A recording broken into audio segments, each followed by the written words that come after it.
ಒಂದೊಂದು ಸಲ ಒಂದು ದೇಶಭಕ್ತಿಯ ರೂಪಕ ಮಕ್ಕಳಿಂದ ಪ್ರಸ್ತುತವಾಯಿತು ಅನ್ನುವಂಥದ್ದು ಒಂದು. ಇನ್ನೊಂದು ಸ್ವಲ್ಪ ಭಾವುಕ ವ್ಯಕ್ತಿತ್ವ ನಂದು.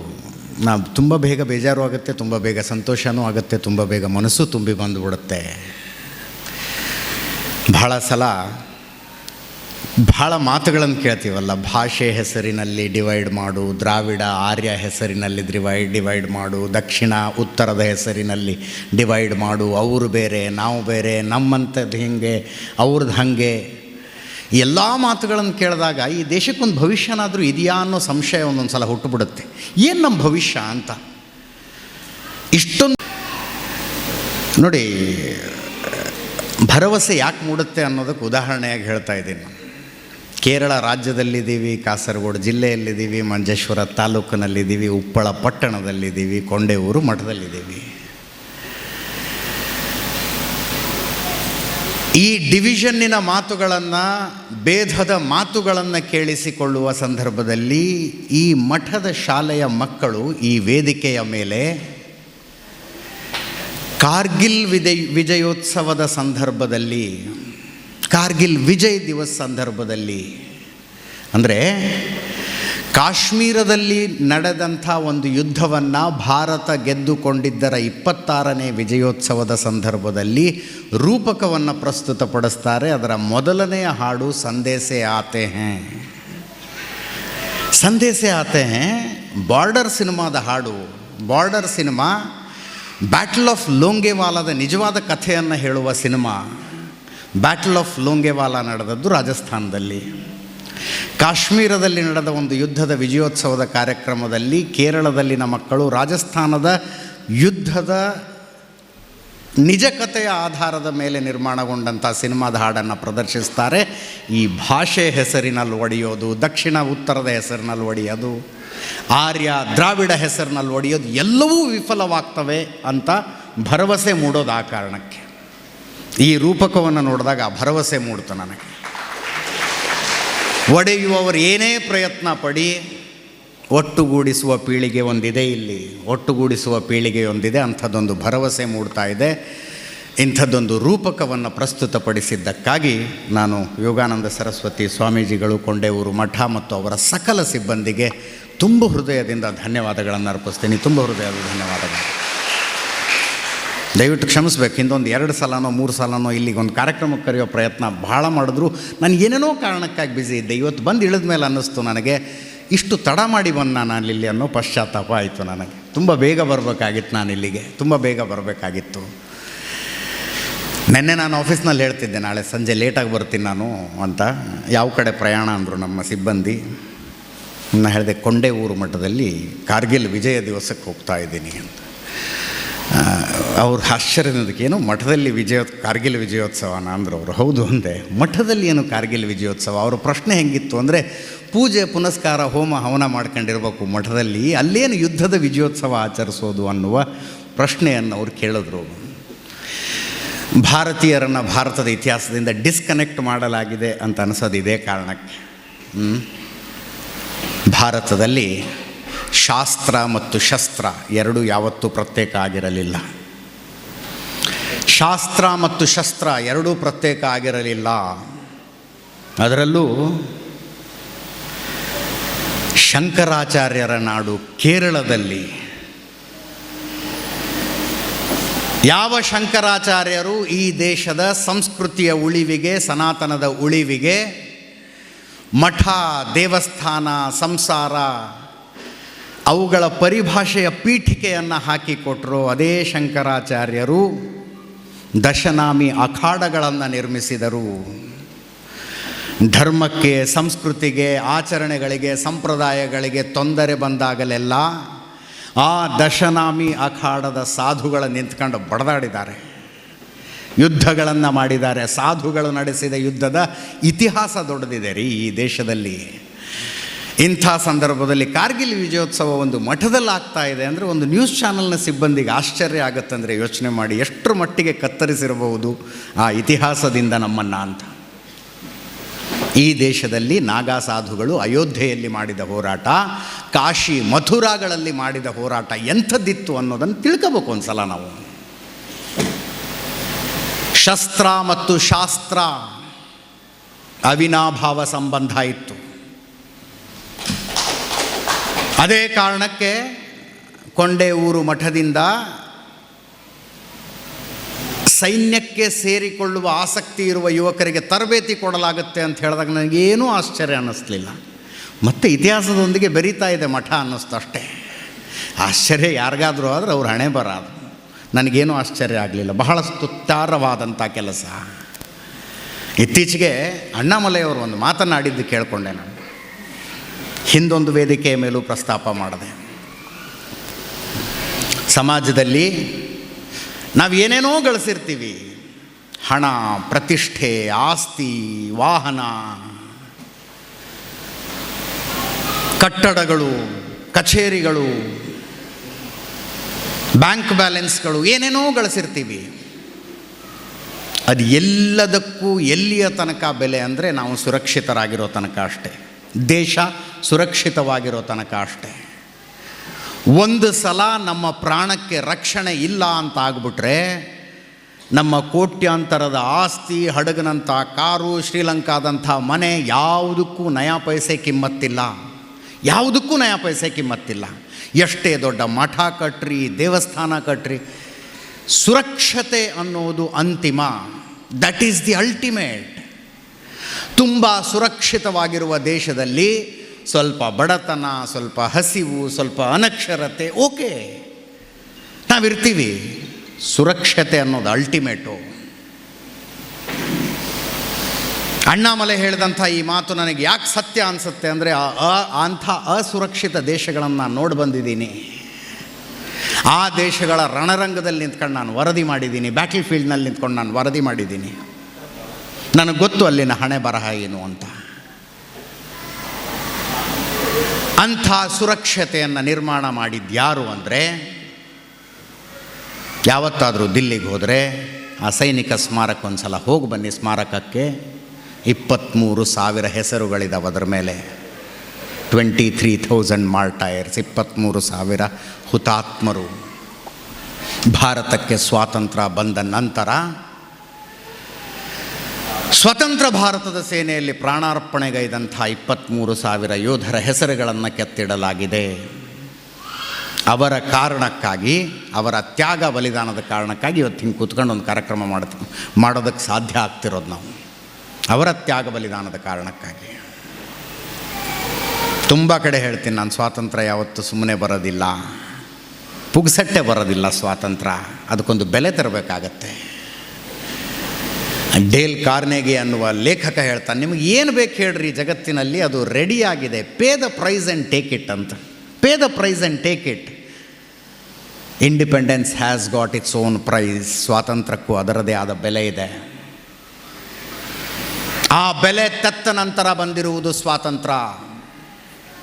ಸುಭಾಷ್ ಚಂದ್ರ ಬೋಸರು 60,000 ಸೈನಿಕರ ಸೇನೆ ಕಟ್ಕೊಂಡು ಬಂದಾಗ ಅದರಲ್ಲಿ 26,000 ಸೈನಿಕರು ಹುತಾತ್ಮರಾದ್ರಿ. 26,000 ಸೈನಿಕರ ಹುತಾತ್ಮರಾದ್ರು. ಅದರಲ್ಲಿ ಅದನ್ನು ಸ್ವಾತಂತ್ರ್ಯಕ್ಕೆ ತೆತ್ತ ಬೆಲೆ ಅಂತ ಕನ್ಸಿಡರ್ ಮಾಡೋದು ಬೇಡವಾ? ಅಲ್ವಾ? ಅದು ಈ ದೇಶದ ಸ್ವಾತಂತ್ರ್ಯಕ್ಕಾಗಿ ತೆತ್ತ ಬೆಲೆ ಅಲ್ವಾ?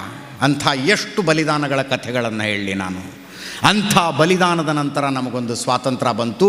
ಬಂದಿರುವ ಸ್ವಾತಂತ್ರ್ಯವನ್ನು ಉಳಿಸಿಕೊಳ್ಳೋದಕ್ಕಾಗಿ ಗಡಿಯಲ್ಲಿ ಇವತ್ತಿಗೂ ನಾವು ಹದಿಹರೆಯದ ಯುವಕರ ಬೆಲೆ ತರ್ತಾ ಇದ್ದೀವಿ, ಅವರ ಪ್ರಾಣಗಳ ಬೆಲೆ ತರ್ತಾ ಇದ್ದೀವಿ.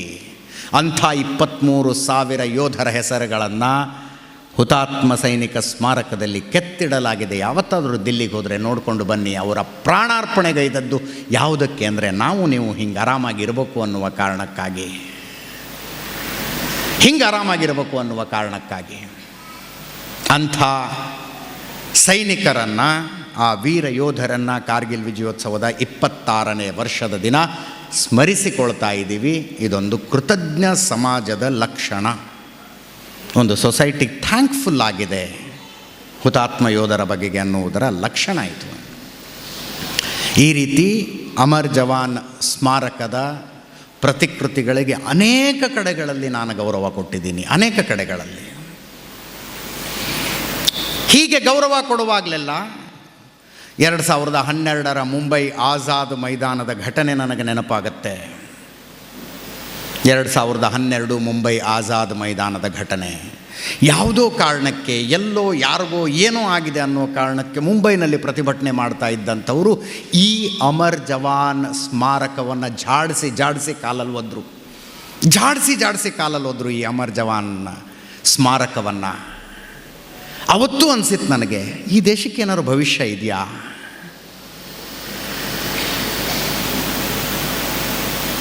ಯಾರಿಗಾದರೂ ಆ ಘಟನೆ ಮರೆತು ಹೋಗಿದ್ರೆ ಅಥವಾ ನೀವು ನೋಡೇ ಇಲ್ಲ ಅನ್ನೋದಾದರೆ ಕೂತ್ಕೊಂಡು ಇಲ್ಲೇ ನಿಮ್ಮ ಮೊಬೈಲ್ ತೆಗೆದು ಒಂದು ಸಲ ಗೂಗಲ್ ಮಾಡ್ಕೊಳ್ಳಿ. ಆಜಾದ್ ಮೈದಾನ್ ರೈಟ್ಸ್ ಮುಂಬೈ 2012 ಅಂತ ಹಾಕಿದ್ರೆ ಫೋಟೋಗಳು ಬರ್ತಾವ್ರಿ. ಇದೇ ಸ್ಮಾರಕವನ್ನು ಜಾಡಿಸಿ ಒದ್ದಿದ್ರು.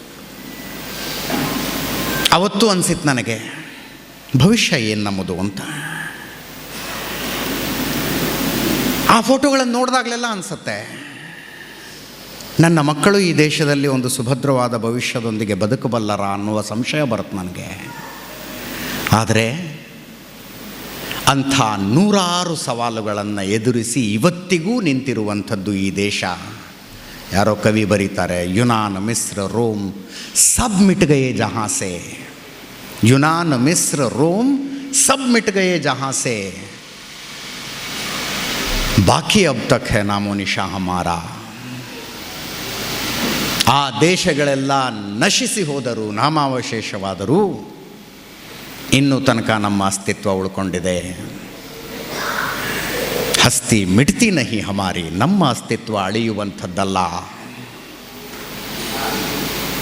ಅಮರ್ ಜವಾನ್ ಸ್ಮಾರಕವನ್ನು ಜಾಡಿಸಿ ಒದ್ದು ಅಪಮಾನಿಸುವಂಥವರು 10 ಜನ ಹುಟ್ಟಿದ್ರೆ, ಹೀಗೆ ಸಂತರ ನೇತೃತ್ವದಲ್ಲಿ ಉದ್ಯಮಿಗಳ ಬೆಂಬಲದೊಂದಿಗೆ ವೀರ ಯೋಧರ, ಮಾಜಿ ಯೋಧರ ಸಮ್ಮುಖದಲ್ಲಿ ಒಬ್ಬ ಪತ್ರಕರ್ತನಿಂದ ಅದಕ್ಕೊಂದು ಸನ್ಮಾನಿಸುವ ಕಾರ್ಯಕ್ರಮವು ನಡೆಯುತ್ತಲ್ಲ, ಆವಾಗ ಮತ್ತೊಮ್ಮೆ ಹೋಪ್ಸ್ ಬರುತ್ತೆ, ಮತ್ತೊಮ್ಮೆ ಭರವಸೆ ಬರುತ್ತೆ. ಇಲ್ಲ, ಈ ದೇಶದಲ್ಲಿ ಶೂರರಿಗೆ, ವೀರರಿಗೆ ಯಾವತ್ತೂ ಕೊರತೆಯಾಗಿಲ್ಲ ಅಂತ, ಯಾವತ್ತೂ ಕೊರತೆಯಾಗಿಲ್ಲ. ನೀವು ಅಧಿಕೃತ ಲೆಕ್ಕಾಚಾರದ ಪ್ರಕಾರ ಬರೋದಾದರೆ, ಕಾರ್ಗಿಲ್ ಯುದ್ಧ ಭಾರತ ಎದುರಿಸಿದ ಕಟ್ಟಕಡೆಯ ಯುದ್ಧ, ಕೊನೆಯ ಯುದ್ಧ ಅದೇ ಕಾರ್ಗಿಲ್. 26 ವರ್ಷಗಳ ಹಿಂದೆ ಕಾರ್ಗಿಲ್ ಯುದ್ಧ ಪೀಕ್ನಲ್ಲಿದ್ದಾಗ ನಾನು ಅವಾಗಷ್ಟೇ SSLC ಎಕ್ಸಾಮ್ ಬರೆದಿದ್ದೆ. ಕಾರ್ಗಿಲ್ ವಿಜಯೋತ್ಸವ ನಾನು SSLC ಮುಗಿಸಿ ಎಷ್ಟು ವರ್ಷ ಆಯಿತು ಅನ್ನೋದನ್ನು ನನಗೆ ನೆನಪಿಸುವಂಥ ದಿನ. 26 ವರ್ಷ ಆಯಿತು SSLC ಮುಗಿಸಿ. ಅದರ ಹಿನ್ನೆಲೆಯ ಬಗ್ಗೆ ನಾನೇನು ವಿಪರೀತ ಹೇಳಬೇಕಾಗಿಲ್ಲ, ಎಲ್ರಿಗೂ ಗೊತ್ತಿರುವಂಥದ್ದೇ. ಕಾರ್ಗಿಲ್ ಅನ್ನುವಂಥದ್ದು ಒಂದು ಬೆಟ್ಟದ ಹೆಸರು. ಯುದ್ಧ ನಡೆದದ್ದು ಅದೊಂದು ಬೆಟ್ಟದ ಮೇಲಲ್ಲ, ಆ ಶ್ರೇಣಿಯ ಮೇಲೆ. ಶ್ರೀನಗರ್, ಲೇಹ್, ಲದಾಖಿಗೆ ಹೋಗ್ತಾ ಇದ್ದ ಹೈವೇಯನ್ನು ಕಟ್ ಮಾಡಿ ಭಾರತಕ್ಕೂ ಲೇ ಲದಾಖ್ಗೂ ಸಿಯಾಚಿನ್ಗೂ ಸಂಪರ್ಕ ಕತ್ತರಿಸಬೇಕು ಅನ್ನುವ ದುರುದ್ದೇಶದೊಂದಿಗೆ, ಮಾರಾಮೋಸದೊಂದಿಗೆ ಬಂದು ಕುಳಿತಂಥ ಪಾಕಿಸ್ತಾನ ಸೇನೆ ಅದು ಏನೇನು ಮಾಡ್ತು ಅನ್ನುವುದರ ಕಥೆನೇ ಕಾರ್ಗಿಲ್ ಯುದ್ಧ. ಕಾರ್ಗಿಲ್ ಯುದ್ಧ ನನಗೆ ನೀವು ಕಾರ್ಗಿಲ್ಗೆ ಸಂಬಂಧಿಸಿದ ಒಂದಷ್ಟು ತಥ್ಯಗಳು ಮತ್ತು ಒಂದಷ್ಟು ಘಟನೆಗಳನ್ನಷ್ಟೇ ಹೇಳಬೇಕು ಅಂತ ಅಂದ್ಕೊಂಡಿದ್ದೀನಿ ನಾನಿವತ್ತು. ಕೆಲವು ತಥ್ಯಗಳು ಮತ್ತು ಕೆಲವು ಘಟನೆಗಳು ಮಾತ್ರ. ಪ್ರಪಂಚದ ಬೇರೆ ಬೇರೆ ಮಿಲಿಟರಿ ಅಕಾಡೆಮಿಗಳಲ್ಲಿ ಕಾರ್ಗಿಲ್ ಯುದ್ಧವನ್ನು ಈಗಲೂ ಅಧ್ಯಯನ ಮಾಡ್ತಾರಂತೆ, ಈಗಲೂ ಅಧ್ಯಯನ ಮಾಡ್ತಾರೆ. ಮಿಲಿಟರಿ ಟೆಕ್ಸ್ಟ್ ಬುಕ್ ಪ್ರಕಾರ ಅದು ಭಾರತ ಗೆಲ್ಲಬಲ್ಲಂಥ ಯುದ್ಧ ಆಗಿರಲಿಲ್ಲ. ಮಿಲಿಟರಿ ಟೆಕ್ಸ್ಟ್ ಬುಕ್ ಪ್ರಕಾರ ಅದು ಭಾರತ ಗೆಲ್ಲಬಲ್ಲಂಥ ಯುದ್ಧ ಆಗಿರಲಿಲ್ಲ. ಕಾರಣ ಏನು? ಯುದ್ಧದಲ್ಲಿ ಗೆಲ್ಲುವ ಸಾಧ್ಯತೆ ಯಾರಿಗೆ ಹೆಚ್ಚಿಗೆ ಇರುತ್ತೆ ಅಂದರೆ, ಯಾರು ಜಾಗವನ್ನು ಮೊದಲು ಆಯ್ಕೆ ಮಾಡಿಕೊಳ್ತಾರೋ ಅವರು ಯುದ್ಧ ಗೆಲ್ಲೋ ಪಾಸಿಬಿಲಿಟಿ ಜಾಸ್ತಿ. ಎಲ್ಲಿ ಯುದ್ಧ ಆಗಬೇಕು ಅನ್ನೋದನ್ನು ಇಬ್ಬರು ಪೈಕಿ ಒಬ್ಬರು ನಿರ್ಧಾರ ಮಾಡ್ತಾರೆ, ಅವರು ಯುದ್ಧ ಗೆಲ್ಲೋ ಪಾಸಿಬಿಲಿಟಿ ಜಾಸ್ತಿ ಇರುತ್ತೆ. ಯಾವಾಗ ಯುದ್ಧ ಮಾಡಬೇಕು ಅನ್ನೋದನ್ನು ಇಬ್ಬರ ಪೈಕಿ ಒಬ್ಬರು ನಿರ್ಧಾರ ಮಾಡ್ತಾರೆ, ಅವರು ಯುದ್ಧ ಗೆಲ್ಲುವ ಸಾಧ್ಯತೆ ಜಾಸ್ತಿ ಇರುತ್ತೆ. ಯಾರು ಒಂದು ಪೋಸ್ಟನ್ನು ಹಿಡ್ಕೊಂಡು ಕೂತಿರ್ತಾರೋ ಅವರು ಯುದ್ಧ ಗೆಲ್ಲುವ ಸಾಧ್ಯತೆ ಜಾಸ್ತಿ ಇರುತ್ತೆ. ಯಾರು ಮೂಮೆಂಟ್ನಲ್ಲಿರ್ತಾರೋ ಅವರು ಯುದ್ಧ ಸೋಲುವ ಸಾಧ್ಯತೆ ಜಾಸ್ತಿ ಇರುತ್ತೆ. ಯುದ್ಧ ಗೆಲ್ಲುವ ಸಾಧ್ಯತೆ ಅಂತ ಏನನ್ನು ಹೇಳಿದ್ನಲ್ಲ, ಅದೆಲ್ಲವೂ ಪಾಕಿಸ್ತಾನದ ಕಡೆ ಇತ್ತು. ಎಲ್ಲಿ ಯುದ್ಧ ಮಾಡಬೇಕು ಅನ್ನೋದನ್ನು ಅವರು ನಿರ್ಧಾರ ಮಾಡಿದರು, ಯಾವಾಗ ಯುದ್ಧ ಮಾಡಬೇಕು ಅನ್ನೋದನ್ನು ಅವರು ನಿರ್ಧಾರ ಮಾಡಿದರು. ಅವರು ಭಾರತದ ಪೋಸ್ಟ್ಗಳನ್ನು ಗಟ್ಟಿಯಾಗಿ ಹಿಡ್ಕೊಂಡು ಕೂತ್ಕೊಂಡಿದ್ರು. ಅನಿವಾರ್ಯತೆ ಭಾರತದ ಸೈನಿಕರಿಗಿತ್ತು. ಒಂದೊಂದೇ ಇಂಚು, ಒಂದೊಂದೇ ಮೀಟ್ರು, ಒಂದೊಂದೇ ಕಿಲೋಮೀಟರ್ ಮುಂದೆ ಸಾಗಿ ಸಾಗಿ ಸಾಗಿ ಸಾಗಿ ಆ ಬೆಟ್ಟಗಳನ್ನು ಹತ್ತಿ ಅಲ್ಲಿರುವ ಪಾಕಿಸ್ತಾನಿ ಸೈನಿಕನನ್ನು ಒಂದೋ ಕೊಂದು ಅಥವಾ ಓಡಿಸಿಯೋ ಆ ಪೋಸ್ಟ್ಗಳನ್ನು ಹಿಡಿದುಕೊಳ್ಳಬೇಕಾದ ಅನಿವಾರ್ಯತೆ ಇದ್ದದ್ದು ಭಾರತೀಯ ಸೈನಿಕನಿಗೆ. ಈ ಪರಿಸ್ಥಿತಿಯಲ್ಲಿ ಇದು ಭಾರತ ಗೆಲ್ಲಬಹುದಾದಂಥ ಯುದ್ಧ ಅಂತ ಮಿಲಿಟರಿ ಪರಿಣಿತರು ಯಾರಿಗೂ ಕೂಡ ಅನಿಸಿರಲಿಲ್ಲ.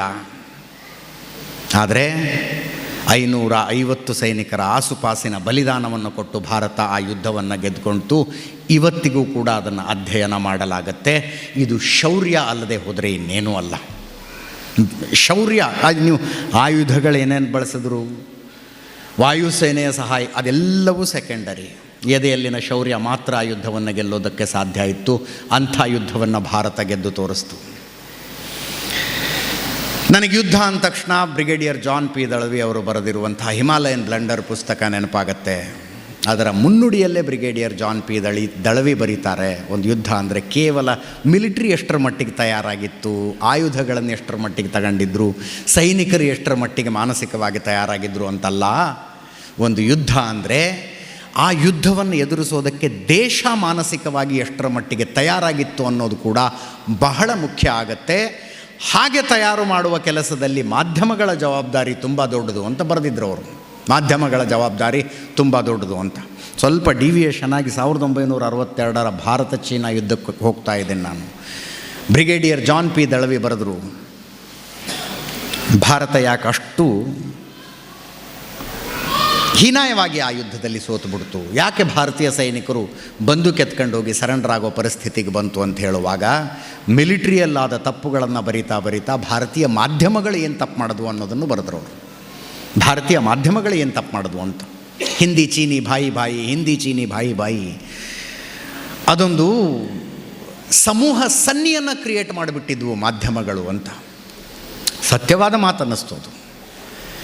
ನನಗೆ ಆತಂಕ ಇದ್ದದ್ದು ಕಾರ್ಗಿಲ್ ಯುದ್ಧದ ಸಂದರ್ಭದಲ್ಲೂ ಅಂಥದ್ದೊಂದು ಸಮೂಹ ಸನ್ನಿ ಕ್ರಿಯೇಟ್ ಆಗಿತ್ತು. ಭಾರತ ಪಾಕಿಸ್ತಾನದ ಮಧ್ಯದ ಸಂಬಂಧಗಳು ಅತ್ಯುತ್ತಮ ಅನ್ನುವ ಸಿಚುವೇಶನ್ ಅದು. ನಮಗೆ ನೆನಪಿದೆ, ವಾಜಪೇಯಿ ಪ್ರಧಾನಮಂತ್ರಿ ಆಗಿದ್ದರು. ಸಂಜೋತಾ ಎಕ್ಸ್ಪ್ರೆಸ್ ಟ್ರೈನ್ ಬಿಟ್ಟರು. ಅಮೃತ್ಸರದಿಂದ ಲಾಹೋರಿಗೆ ಬಸ್ ಹೋಯಿತು, ದಿಲ್ಲಿ ಲಾಹೋರ್ ಬಸ್ ಹೋಯಿತು. ಭಾರತದ ಆಯ್ದ ಪ್ರಭಾವಿಗಳನ್ನೆಲ್ಲ ಕರ್ಕೊಂಡು ಸ್ವತಃ ಪ್ರಧಾನಮಂತ್ರಿ ಅಟಲ್ ಬಿಹಾರಿ ವಾಜಪೇಯಿ ಅವರು ಪಾಕಿಸ್ತಾನಕ್ಕೆ ಹೋದರು, ನವಾಜ್ ಶರೀಫ್ರನ್ನು ಭೇಟಿಯಾದರು. ಭಾರತ ಪಾಕಿಸ್ತಾನದ ಸಂಬಂಧಗಳ ದೃಷ್ಟಿಯಿಂದ ಪೀಕ್ ಪೀರಿಯಡ್, ಅದು ಅತ್ಯುತ್ತಮವಾದ ಅವಧಿ ಅದು. ಆದರೆ ನಮ್ಮ ಕಡೆ ಹಿರಿಯರು ಹೇಳ್ತಾರೆ, ಯಾರನ್ನು ನಂಬಬೇಕು ಯಾರನ್ನು ನಂಬಾರ್ದು ಅನ್ನೋ ವಿಷಯದಲ್ಲಿ ಸತ್ಯವಾದ ಮಾತು. ವಾಜಪೇಯಿ ನಂಬಬಾರದವ್ರನ್ನ ನಂಬಿದ್ರು. ಈ ಕಡೆ ಲಾಹೋರ್ನಲ್ಲಿ ಶಾಂತಿ ಸಹಬಾಳ್ವೆಯ ಮಾತುಕತೆ ನಡೀತಾ ಇದ್ದರೆ, ಆ ಕಡೆ ಪಾಕಿಸ್ತಾನದ ಜನರಲ್ ಮುಷರಫ್ ಭಾರತದ ಸೈನಿಕ ನೆಲೆಗಳನ್ನು ಹಿಡ್ಕೊಳ್ಳೋದಕ್ಕೆ ಪಾಕಿಸ್ತಾನಿ ಸೈನಿಕರನ್ನು ಕಳಿಸಿಬಿಟ್ಟಿದ್ದ. ಪಾಕಿಸ್ತಾನಿ ಸೈನಿಕರನ್ನು ಚಳಿಗಾಲದಲ್ಲಿ ಭಾರತೀಯ ಪೋಸ್ಟ್ಗಳನ್ನು ಖಾಲಿ ಮಾಡಿ ಭಾರತದವರು ಈ ಕಡೆ ಬರ್ತಿದ್ರು, ಪಾಕಿಸ್ತಾನದ ಪೋಸ್ಟ್ಗಳನ್ನು ಖಾಲಿ ಮಾಡಿ ಪಾಕಿಸ್ತಾನಿಯರು ಆ ಕಡೆ ಬರ್ತಾಯಿದ್ರು. 1999ರಲ್ಲಿ ಅದಾಗಲಿಲ್ಲ. ಪಾಕಿಸ್ತಾನಿ ಸೈನಿಕರ ಕೆಳಗಿಳಿದು ಹೋದಂಗೆ ಮಾಡಿ ಮತ್ತೆ ವಾಪಸ್ ಬಂದುಬಿಟ್ರು. ಯಾವಾಗ ಏಕಾಏಕಿ ಯುದ್ಧ ಅನ್ನೋದು ಶುರುವಾಯ್ತಲ್ಲ, ಮೊದಲು ಒಂದು 5-6 ಭಯೋತ್ಪಾದಕರು ಬಂದಿರಬೇಕು ಅಂತಂದರು. ಆಮೇಲೆ 2 ಹೆಲಿಕಾಪ್ಟರ್ ಕಳಿಸಿ ಏರ್ ರೆಕ್ಕಿ ಮಾಡ್ತಿದ್ರು, ಇಲ್ಲ ಒಂದು 20-25 ಭಯೋತ್ಪಾದಕರಿದ್ದಾರೆ ಅಂದರು. ನಿಧಾನವಾಗಿ ಗೊತ್ತಾಗಿದ್ದು 100 ಸಂಖ್ಯೆಯಲ್ಲಿದ್ದಾರೆ, ಅವರು ಭಯೋತ್ಪಾದಕರಲ್ಲ, ಪಾಕಿಸ್ತಾನದ ರೆಗ್ಯುಲರ್ ಆರ್ಮಿ ಅನ್ನೋದು ಗೊತ್ತಾಗಿದ್ದು ಆಮೇಲೆ ಗೊತ್ತಾಯಿತು. ನೋಡಿ, ಇದೆಲ್ಲ ಆಗ್ತಿರುವಾಗ ಭಾರತದ ಮಾಧ್ಯಮಗಳು ತಕ್ಷಣ ಸತ್ಯವನ್ನು ಅರಿತುಕೊಂಡವು, ಪರಿಸ್ಥಿತಿಯನ್ನು ರಿಪೋರ್ಟ್ ಮಾಡೋದಕ್ಕೆ ಶುರು ಮಾಡಿದ್ವು. ಭಾರತಕ್ಕೆ ಪಾಕಿಸ್ತಾನ ಮೋಸ ಮಾಡ್ತು ಅಂತ. ಪಾಕಿಸ್ತಾನದ ಮಾಧ್ಯಮಗಳು ಪಾಕಿಸ್ತಾನದ ಸೈನ್ಯ ಕಾರ್ಗಿಲ್ನಲ್ಲಿ ಹೋಗಿ ಕೂತ್ಕೊಂಡಿದ್ದದ್ದು ನವಾಜ್ ಶರೀಫಿಗೆ ಗೊತ್ತಿತ್ತೋ ಗೊತ್ತಿರಲಿಲ್ವೋ ಅಂತ ಆರ್ಟಿಕಲ್ ಬರೆಯೋಕ್ಕೆ ಶುರು ಮಾಡೋದು. ಮುಷರ್ರಫ್ ನವಾಜ್ ಶರೀಫಿಗೆ ಮೋಸ ಮಾಡಿದ್ರ? ವಾಜಪೇಯಿಯವರು ನಮ್ಮ ದೇಶದಲ್ಲಿದ್ದಾಗ ಆಲ್ರೆಡಿ ಸೈನ್ಯ ಅಲ್ಲಿತ್ತ, ಬರೆಯೋದಕ್ಕೆ ಶುರು ಮಾಡಿದ್ವು. ಭಾರತವನ್ನು ಭಾರತೀಯ ಮಾಧ್ಯಮಗಳು ಆ ಯುದ್ಧದ ಮನಸ್ಥಿತಿಗೆ ತಯಾರು ಮಾಡಿದಂತೆ ಪಾಕಿಸ್ತಾನದ ಮಾಧ್ಯಮಗಳು ಮಾಡೋದಕ್ಕೆ ಆಗಲಿಲ್ಲ. ಸಿಚುವೇಶನ್ನೇ ಹಂಗಿತ್ತಲ್ಲಿ. ಹಾಗೆ ಶುರುವಾದಂಥ ಯುದ್ಧ ಅದು. ಕ್ಯಾಪ್ಟನ್ ಸೌರಭ್ ಕಾಲಿಯಾ, ಕಾರ್ಗಿಲ್ ಯುದ್ಧದ ಮೊಟ್ಟ ಮೊದಲ ಹುತಾತ್ಮ ಕ್ಯಾಪ್ಟನ್ ಸೌರಭ್ ಕಾಲಿಯಾ. ರೆಕ್ಕಿ ಮಾಡೋದಕ್ಕೆ ಹೋದಂಥ 21 ವರ್ಷದ, ಪೆಟ್ರೋಲಿಂಗ್ ಮಾಡೋದಕ್ಕೆ ಹೋದಂಥ 21 ವರ್ಷದ ಆ ಕ್ಯಾಪ್ಟನ್ನನ್ನು ಮತ್ತು ಆತನ ಸಂಗಡಿಗರನ್ನು ಜೀವಂತವಾಗಿ ಸೆರೆ ಹಿಡಿದು ಚಿತ್ರಹಿಂಸೆ ಕೊಟ್ಟು 22 ದಿವಸ ಅಂದ್ಕೊಳ್ತೀನಿ, ಅದಾದ ನಂತರ ಪಾಕಿಸ್ತಾನದ ಸೇನೆ ಅವರ ಶವಗಳನ್ನು ವಾಪಸ್ ಕೊಡ್ತಲ್ಲ. ಭಾರತ ಅಂದ್ರೇನು, ಪಾಕಿಸ್ತಾನ ಅಂದ್ರೇನು ಅನ್ನೋದರ ವ್ಯತ್ಯಾಸ ಸ್ಪಷ್ಟವಾಗಿ ಗೊತ್ತಾಗ್ತಾ ಇತ್ತು ಅದರಲ್ಲಿ. ಸೌರಭ್ ಕಾಲಿಯಾ,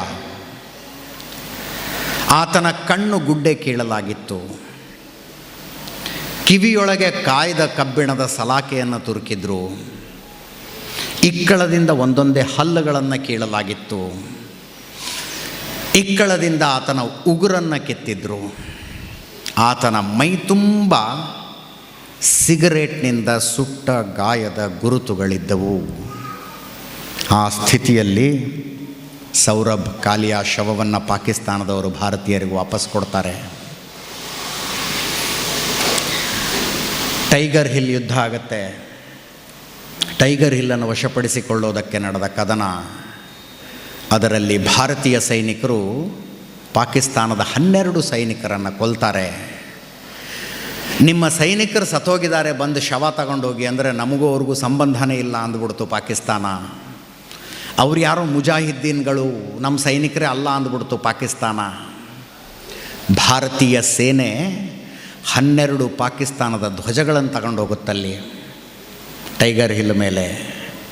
ಪಾಕಿಸ್ತಾನದ ಸೈನಿಕರನ್ನು ಆ ಧ್ವಜಗಳಿಂದ ಸುತ್ತಲಾಗುತ್ತೆ, ಅವರ ಶವಗಳನ್ನು. ಕಾಶ್ಮೀರದಿಂದ ಮೌಲ್ವಿಗಳನ್ನು ಕರ್ಕೊಂಡು ಹೋಗ್ತಾರೆ, ಇಸ್ಲಾಮಿಕ್ ಪದ್ಧತಿಯ ಪ್ರಕಾರ ದಫನ್ ಮಾಡಬೇಕು ಆ ಶವಗಳನ್ನು ಅಂತ. ಜೀವಂತವಾಗಿ ಸೆರೆ ಸಿಕ್ಕ ಸೌರಭ್ ಕಾಲಿಯಾರನ್ನು ಪಾಕಿಸ್ತಾನ ಹೇಗೆ ನಡೆಸಿಕೊಂಡಿತು, ಮೃತಪಟ್ಟ 12 ಜನ ಪಾಕಿಸ್ತಾನಿ ಸೈನಿಕರ ಶವಗಳೊಂದಿಗೆ ಭಾರತ ಹೇಗೆ ನಡೆದುಕೊಂಡಿತು, 2 ಸಂಸ್ಕೃತಿಗಳ ವ್ಯತ್ಯಾಸ ಗೊತ್ತಾಗೋದು ಅದರಲ್ಲಿ. 2 ಸಂಸ್ಕೃತಿಗಳ ವ್ಯತ್ಯಾಸ. ನಾನು ಹೆಸರು ಮರೆತು ಬಿಟ್ಟೆ. ಇನ್ನೊಬ್ಬ ಪಾಕಿಸ್ತಾನಿ ಹಿರಿಯ ಅಧಿಕಾರಿಯ ಶವ ರೆಡ್ ಕ್ರಾಸ್ ಸಂಸ್ಥೆಗೆ ಕೊಟ್ಟು, ರೆಡ್ ಕ್ರಾಸ್ ಸಂಸ್ಥೆ ಮೂಲಕ ಪಾಕಿಸ್ತಾನಕ್ಕೆ ಭಾರತ ವಾಪಸ್ ಕಳಿಸುತ್ತೆ. ಆತನನ್ನು ಕೊಂದ ಸೈನಿಕ ತುಕಡಿಯ ಕ್ಯಾಪ್ಟನ್ ಒಂದು ಲೆಟ್ರ್ ಬರೀತಾರೆ ಆ ಪತ್ರದಲ್ಲಿ ಆತನ ಕುಟುಂಬಕ್ಕೆ. ಈತ ಬಹಳ ವೀರಾವೇಶದಿಂದ ಹೋರಾಡದ, ಅಭಿನಂದನೆಗಳು ಅಂತ ಪಾಕಿಸ್ತಾನಿ ಸೈನಿಕನ ಹೆಣದ ಜೇಬಿನಲ್ಲೊಂದು ಪತ್ರ ಇಟ್ಟು ಕಳಿಸ್ತಾರೆ ರೀ ಭಾರತೀಯ ಸೈನಿಕರು, ಶಬಾಷ್ ಅಂತ. ಅದು ಭಾರತದ ಸಂಸ್ಕೃತಿ, ಅದು ಪಾಕಿಸ್ತಾನದ ಸಂಸ್ಕೃತಿಯಲ್ಲಿನ ವ್ಯತ್ಯಾಸ. That shows what we are, what they are ಅಂತ. ಶತ್ರುತ್ವ, ಯುದ್ಧ, ಗುಂಡು ಹಾರಿಸೋದು, ಬಾಂಬ್ ಹಾಕೋದು ಅವೆಲ್ಲ ಬದುಕಿರುವ ತನಕ ಹೆಣದ ಜೊತೆಗೆ ಎಂಥ ಶತ್ರುತ್ವ ಅಂತ, ಹೆಣದ ಜೊತೆಗೆ ಎಂಥ ಶತ್ರುತ್ವ. ಅದೇ ಕಾರಣಕ್ಕೆ ನಾನು ಬಹಳ ಹೆಮ್ಮೆಯಿಂದ ಹೇಳ್ತೀನಿ, ಭಾರತೀಯ ಸೇನೆ ಅನ್ನೋದು ಪ್ರಪಂಚದ ಅತ್ಯಂತ ನೈತಿಕ ಸೇನೆ, most moral army in the world.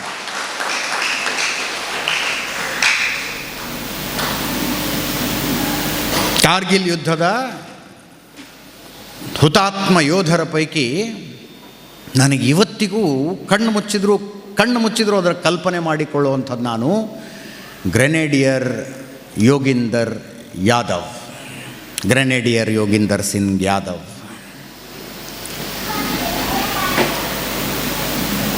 ನಾನು ಸ್ವಾಮೀಜಿಗಳಲ್ಲಿ ಮನವಿ ಮಾಡಿಕೊಳ್ತೀನಿ, ಮುಂದಿನ ವರ್ಷ ಸಾಧ್ಯ ಆದರೆ ಕಾರ್ಗಿಲ್ ವಿಜಯೋತ್ಸವಕ್ಕೆ ಆ ಮನುಷ್ಯನನ್ನು ಕರೆಸಿ ಒಂದು ತೆರೆದ ಜೀಪ್ನಲ್ಲಿ ಇಲ್ಲೊಂದು ಮೆರವಣಿಗೆ ಮಾಡಿಸಿ.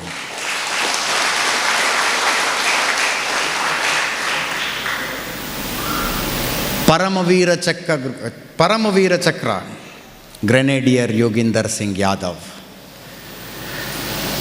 23,000 ಸೈನಿಕರ ಹುತಾತ್ಮರಾಗಿದ್ದಾರೆ. ಇಲ್ಲಿ ತನಕ 21 ಸೈನಿಕರಿಗೆ ಮಾತ್ರ ಪರಮವೀರ ಚಕ್ರ ಸಿಕ್ಕಿರುವಂಥದ್ದು. ಬದುಕಿರುವಾಗ ಪರಮವೀರ ಚಕ್ರ ಸಿಗೋದಿದೆಯಲ್ಲ ಒಬ್ಬ ಮನುಷ್ಯನಿಗೆ, ಅದು ಪರಮವೀರ. ಬಹುತೇಕ ಪರಮವೀರ ಚಕ್ರಗಳ ಮರಣೋತ್ತರನೇ. ಆದರೆ ಒಬ್ಬ ಪರಮವೀರ ಚಕ್ರವನ್ನು ಪಡೆದಿರುವಂಥ ಸೈನಿಕ ನಮ್ಮೆದುರಿಗೆ ಜೀವಂತವಾಗಿದ್ದಾನೆ. ಆತ ತನ್ನ ಹೋರಾಟದ ಕಥೆಯನ್ನು ಹೇಳೋದಕ್ಕೆ ಜೀವಂತವಾಗಿದ್ದಾನೆ. ಅದನ್ನು ಹೆಂಗಾರು ಮಾಡಿ ಈ ಊರಿಗೆ ಕರೆಸಿ ಈ ಕಾರ್ಗಿಲ್ ವಿಜಯೋತ್ಸವ ಅನ್ನೋದು ಪಾವನ ಆಗುತ್ತೆ. ನಾವು ಸುಮ್ಮನೆ ವಿಷಯ ತಿಳ್ಕೊಂಡು ಮಾತಾಡೋದವರಷ್ಟೇ. ನಾವು ವಿಷಯ ತಿಳ್ಕೊಂಡು ಮಾತಾಡುವವರು, ಅವರು ಅನುಭವಿಸಿ ಮಾತನಾಡುವಂಥವರು. ಗ್ರೆನೇಡಿಯರ್ ಯೋಗೀಂದರ್ ಸಿಂಗ್ ಯಾದವ್ ತೋಲೋಲಿಂಗ್ ಪರ್ವತವನ್ನು ವಶಪಡಿಸಿಕೊಳ್ಳೋದಕ್ಕೆ ನಡೆದಂಥ ಯುದ್ಧದಲ್ಲಿ ಒಬ್ಬ ಸಿಪಾಯಿ ಆತ. ಸಿಪಾಯಿ ಮಕ್ಕಳು ಅರ್ಥ ಮಾಡ್ಕೋಬೇಕು, ಯಾಕೆ ನಾವಿಷ್ಟು ಸುರಕ್ಷಿತರಾಗಿದ್ದೀವಿ ಅಂದರೆ ಒಬ್ಬ ಸಿಪಾಯಿಯ ಶೌರ್ಯ ಎಂಥದ್ದು ಅನ್ನೋದಕ್ಕೆ ಅಲ್ಟಿಮೇಟ್ ಎಕ್ಸಾಂಪಲ್ ಇವತ್ತು ನಮ್ಮ ನಡುವೆ ಇರುವಂಥ ಯೋಗೀಂದರ್ ಸಿಂಗ್ ಯಾದವ್.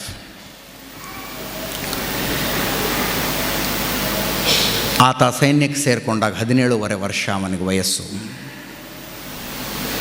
ಉತ್ತರ ಪ್ರದೇಶದ ಮೂಲದ ಹುಡುಗ. ಆತನ ತಂದೆ ಸೈನಿಕರು. ಆ ತಂದೆಗೆ ರಿಟೈರ್ಡ್ ಸೋಲ್ಜರು 1965 ಭಾರತ ಪಾಕಿಸ್ತಾನ ಯುದ್ಧದಲ್ಲಿ ಆತ ಹೋರಾಡಿರ್ತಾರೆ. ಲಾಹೋರ್ ತನಕ ಹೋಗಿ ಭಾರತದ ತ್ರಿವರ್ಣ ಧ್ವಜವನ್ನು ಆತನ ತಂದೆ ನೆಟ್ಟಿರ್ತಾರೆ. ತಂದೆಗೆ ಹುಕ್ಕ ಸೇದೋ ಅಭ್ಯಾಸ. ಮಗನ ಹತ್ರ ಹುಕ್ಕ ಮಾಡಿಸ್ಕೊತಿರ್ತಾರೆ ಅವರು ಮಗ ಹುಕ್ಕ ಮಾಡಿ ಕೊಡುವಾಗಲೆಲ್ಲ ತಂದೆ ಅಕ್ಕಪಕ್ಕದ ತನ್ನ ಸ್ನೇಹಿತರ ಜೊತೆ ಕೂತ್ಕೊಂಡು 1965 ಯುದ್ಧದ ಕಥೆ ಹೇಳ್ತಿದ್ರಂತೆ. ಹೆಂಗೆ ಭಾರತೀಯ ಸೇನೆ ಪಂಜಾಬ್ನ ಗಡಿಯನ್ನು ದಾಟಿಕೊಂಡು ಲಾಹೋರ್ ಕಡೆ ಮುನ್ನುಗ್ಗಿತು. ಲಾಹೋರ್ ಹತ್ತತ್ರ ಬಂದಾಗ ನೀರಡಿಕೆ ಆಗಿದೆ ಅಂತ ಲಾಹೋರ್ ಹೊರವಲಯದ ಹಳ್ಳಿಗಳ ಓವರ್ಹೆಡ್ ಟ್ಯಾಂಕ್ಗಳಿರ್ತಾವಲ್ಲ, ಊರು ಹೊರಗಡೆ ಟ್ಯಾಂಕ್ಗಳು, ನೀರು ಕುಡಿಯೋದಕ್ಕೆ ಅಂತ ಅಲ್ಲಿನ ಪೈಪ್ ಹತ್ರ ಹೋದರೆ ಗ್ರಾಮಗಳನ್ನು ತೊರೆದು ಹೋಗೋದಕ್ಕಿಂತ ಮುಂಚೆ ಪಾಕಿಸ್ತಾನಿಗಳು ಆ ಟ್ಯಾಂಕಿಗೆಲ್ಲ ವಿಷ ಹಾಕೋಗಿದ್ರಂತೆ. ಭಾರತೀಯ ಸೈನಿಕರು ನೀರಡಿಸಿ ಬರ್ತಾರೆ, ಕುಡಿದ್ರೆ ಸತ್ತೋಗ್ತಾರೆ ಅಂತ.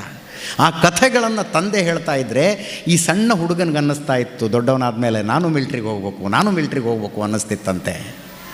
ಆತನ ಅಣ್ಣ ಮಿಲ್ಟ್ರಿಗೆ ಹೋದರು. ಆತನ ಅಣ್ಣ ಮಿಲ್ಟ್ರಿಗೆ ಸೇರಿಕೊಂಡ್ರು. ಅಣ್ಣ ತಮ್ಮನಿಗೂ ಹೇಳ್ತಾರೆ, ನೀನು ಟ್ರೈ ಮಾಡು, ಭರ್ತಿಗೆ ಟ್ರೈ ಮಾಡು ಅಂತ. ಈತನಿಗೆ 17.5 ವರ್ಷ ಇದ್ದಾಗ ಅವ್ರ ಊರಿನಲ್ಲಿ ಮಿಲಿಟ್ರಿ ರಿಕ್ರೂಟ್ಮೆಂಟ್ ಕ್ಯಾಂಪೇನ್ ನಡೆಯುತ್ತೆ. ಅದಕ್ಕೆ ಭಾಗವಹಿಸೋದಕ್ಕೆ ಹೋಗ್ತೀನಿ ಅಂದರೆ ಅಪ್ಪ ಹೋಗಲಿ ಬಿಡು ಅಂದಂತೆ, ಅಮ್ಮ ಬೇಡ ಅಂದ್ರಂತೆ.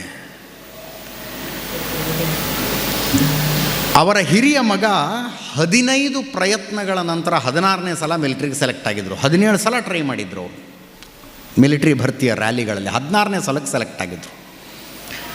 ಅಪ್ಪನಿಗೇನು ಇವನು ಟ್ರೈ ಮಾಡ್ತಿರಲಿ, 15 ಸಲಕ್ಕಾಗುತ್ತೋ 16 ಸಲಕ್ಕಾಗುತ್ತೋ ಆದಾಗ ನೋಡೋಣ ಅಂತ. ಬಟ್ ತಾಯಿಗೆ ಮಗ ಏನು ಅನ್ನೋದು ಗೊತ್ತು. ತಾಯಿ ಹೇಳ್ತಾರಂತೆ, ಇಲ್ಲ ಇವನು ಫಸ್ಟ್ ಟೈಮ್ ಹೋದರೆ ಸೆಲೆಕ್ಟ್ ಆಗೇ ಆಗ್ತಾನೆ ಇವನು ಅಂತ. ಮಗನ ಶೌರ್ಯ ತಾಯಿಗೆ ಗೊತ್ತಿತ್ತು. ಫಸ್ಟ್ ಟೈಮ್ ಹೋದರೆ ಸೆಲೆಕ್ಟ್ ಆಗಿಬಿಡ್ತಾನೆ ಇವನು, ಬೇಡ ಈಗಲೇ ಅಂದ್ರಂತೆ. ಮಗ ಹೋದ, ಫಸ್ಟ್ ಟೈಮೇ ಸೆಲೆಕ್ಟ್ ಆದ. He was 17.5, 17.5. ಒಂದೊಂದು ಸಲ ಯೋಚನೆ ಮಾಡ್ತೀನಿ ನಾನು, 17.5 ವರ್ಷ ಆಗಿದ್ದಾಗ ನಾವು ಉಳಿದವ್ರದ್ದು ಬಿಡಿ, ನೀವು ರೀಲ್ಸ್ ನೋಡ್ತಿರ್ತೀರೋ, ಯಾವ ಸಿನಿಮಾ ನೋಡ್ತಿರ್ತೀರೋ, ಹೀರೋಗೆ ಫ್ಯಾನ್ ಆಗಿರ್ತೀರೋ, ಹೀರೋಯಿನ್ ಫ್ಯಾನ್ ಆಗಿರ್ತೀರೋ, who am I to judge it? ನಾನೇನಾಗಿದ್ದೆ ಅಂತ ಯೋಚನೆ ಮಾಡಿದೆ.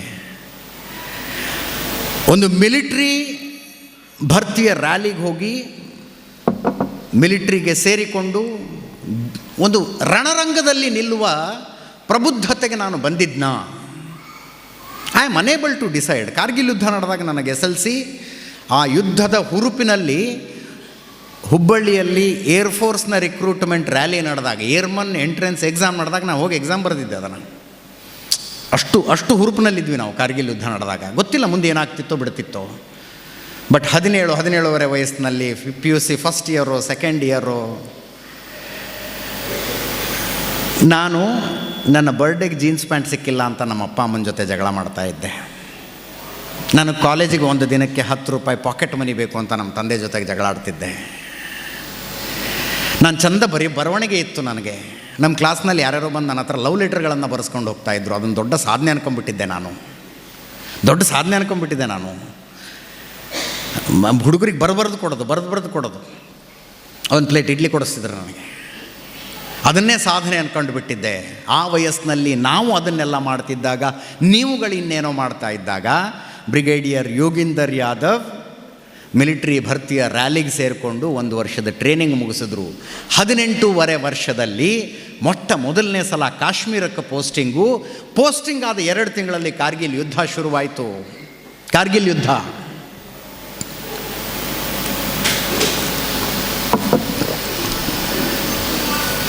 ಅವಾಗಿನ್ನೂ 18 ವರ್ಷ. ಇವರು ಯುದ್ಧದ ಕಥೆಗಳನ್ನು ಕೇಳಿ ನಮಗೆ ಯಾವಾಗ ಯುದ್ಧಕ್ಕೆ ಕಳಿಸ್ತಾರೆ ಅಂತ ಚಡಪಡಿಸ್ತಿದ್ರಂತೆ. ಇವರು ಅಧಿಕಾರಿಗಳು ಡಿಸೈಡ್ ಮಾಡಿದ್ರು, ನೀನು ಬೇಡ ಈಗಲೇ ಯುದ್ಧಕ್ಕೆ, ಬ್ಯಾಟಲ್ ಪೋರ್ಟರ್ ಆಗು ಅಂತ. ಮುಂದೆ ಹೋದ ಸೈನಿಕ ತುಕಡಿಗಳಿಗೆ ಅವಶ್ಯಕ ವಸ್ತುಗಳನ್ನು ತಗೊಂಡು ಹೋಗೋ ಪೋರ್ಟರ್ ಆಗಿ ನೀನು 25-30 kg ವಸ್ತುಗಳನ್ನು ಹೊತ್ಕೊಂಡು ಒಂದು ಗುಂಪಿನಲ್ಲಿ ಹೋಗು ಕೊಟ್ಟು ಬಾ. ಆ ಕೆಲಸವನ್ನು ಯೋಗೀಂದರ್ ಸಿಂಗ್ ಯಾದವ್ ಅದೆಷ್ಟು ಶ್ರದ್ಧೆಯಿಂದ ಮಾಡಿದ್ರು ಅಂತಂದರೆ, ಟೋಲೋಲಿಂಗ್ ದಾಳಿಯ ಮುಹೂರ್ತ ಕೂಡಿ ಬಂದಾಗ CO ಸಾಬ್ ಕರೆದು ಕೇಳ್ತಾರೆ, ಒಂದು ಚಾನ್ಸ್ ಕೊಡ್ತೀನಿ, ಟ್ರೈ ಮಾಡ್ತೀಯಾ ಅಂತ. ಎಲ್ಲಿಲ್ಲದ ಹುರುಪು ಬಂದುಬಿಡುತ್ತೆ ಮನುಷ್ಯನಿಗೆ.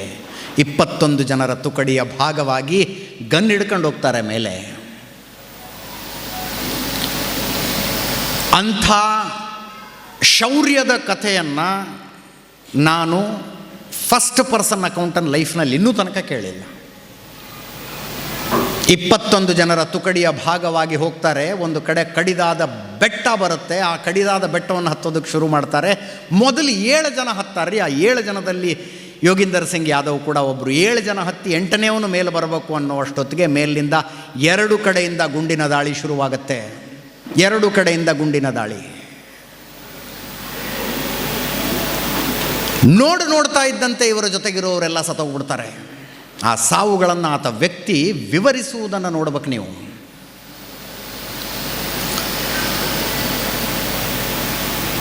ಇವರ ಜೊತೆಗಿದ್ದಂಥ ಕಮಾಂಡಿಂಗ್ ಆಫೀಸರ್ ಕಾಲಿಗೆ ಏಟಾಗುತ್ತೆ.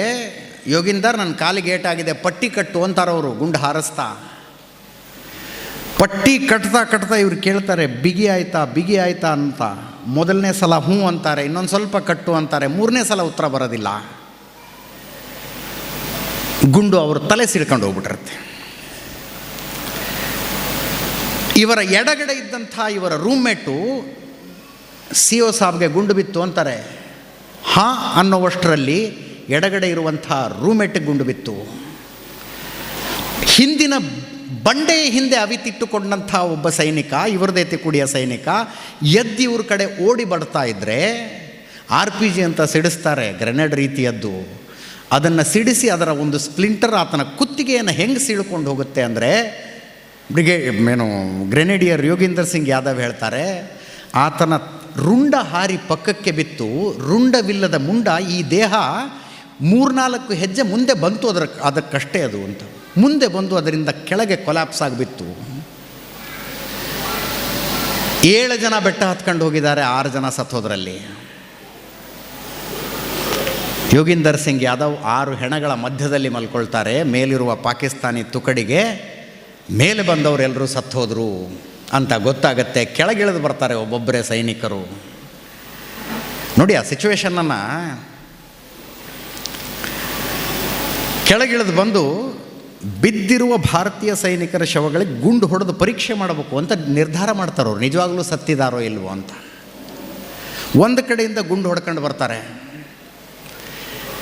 ಇವರ ಜೊತೆಗಾರರ ಶವಗಳು ಪಾಕಿಸ್ತಾನಿ ಸೈನಿಕರ ಗುಂಡಿನ ಹೊಡೆತಕ್ಕೆ ಮೇಲೆ ಪುಟದು ಬೀಳ್ತಿದ್ವಂತೆ. ಒಂದೊಂದು ಗುಂಡು ಹೊಡೆದಾಗಲೂ ಸತ್ತಿರುವುದನ್ನು ಕನ್ಫರ್ಮ್ ಮಾಡ್ಕೊಳಕ್ಕೆ ಬಂದವರು.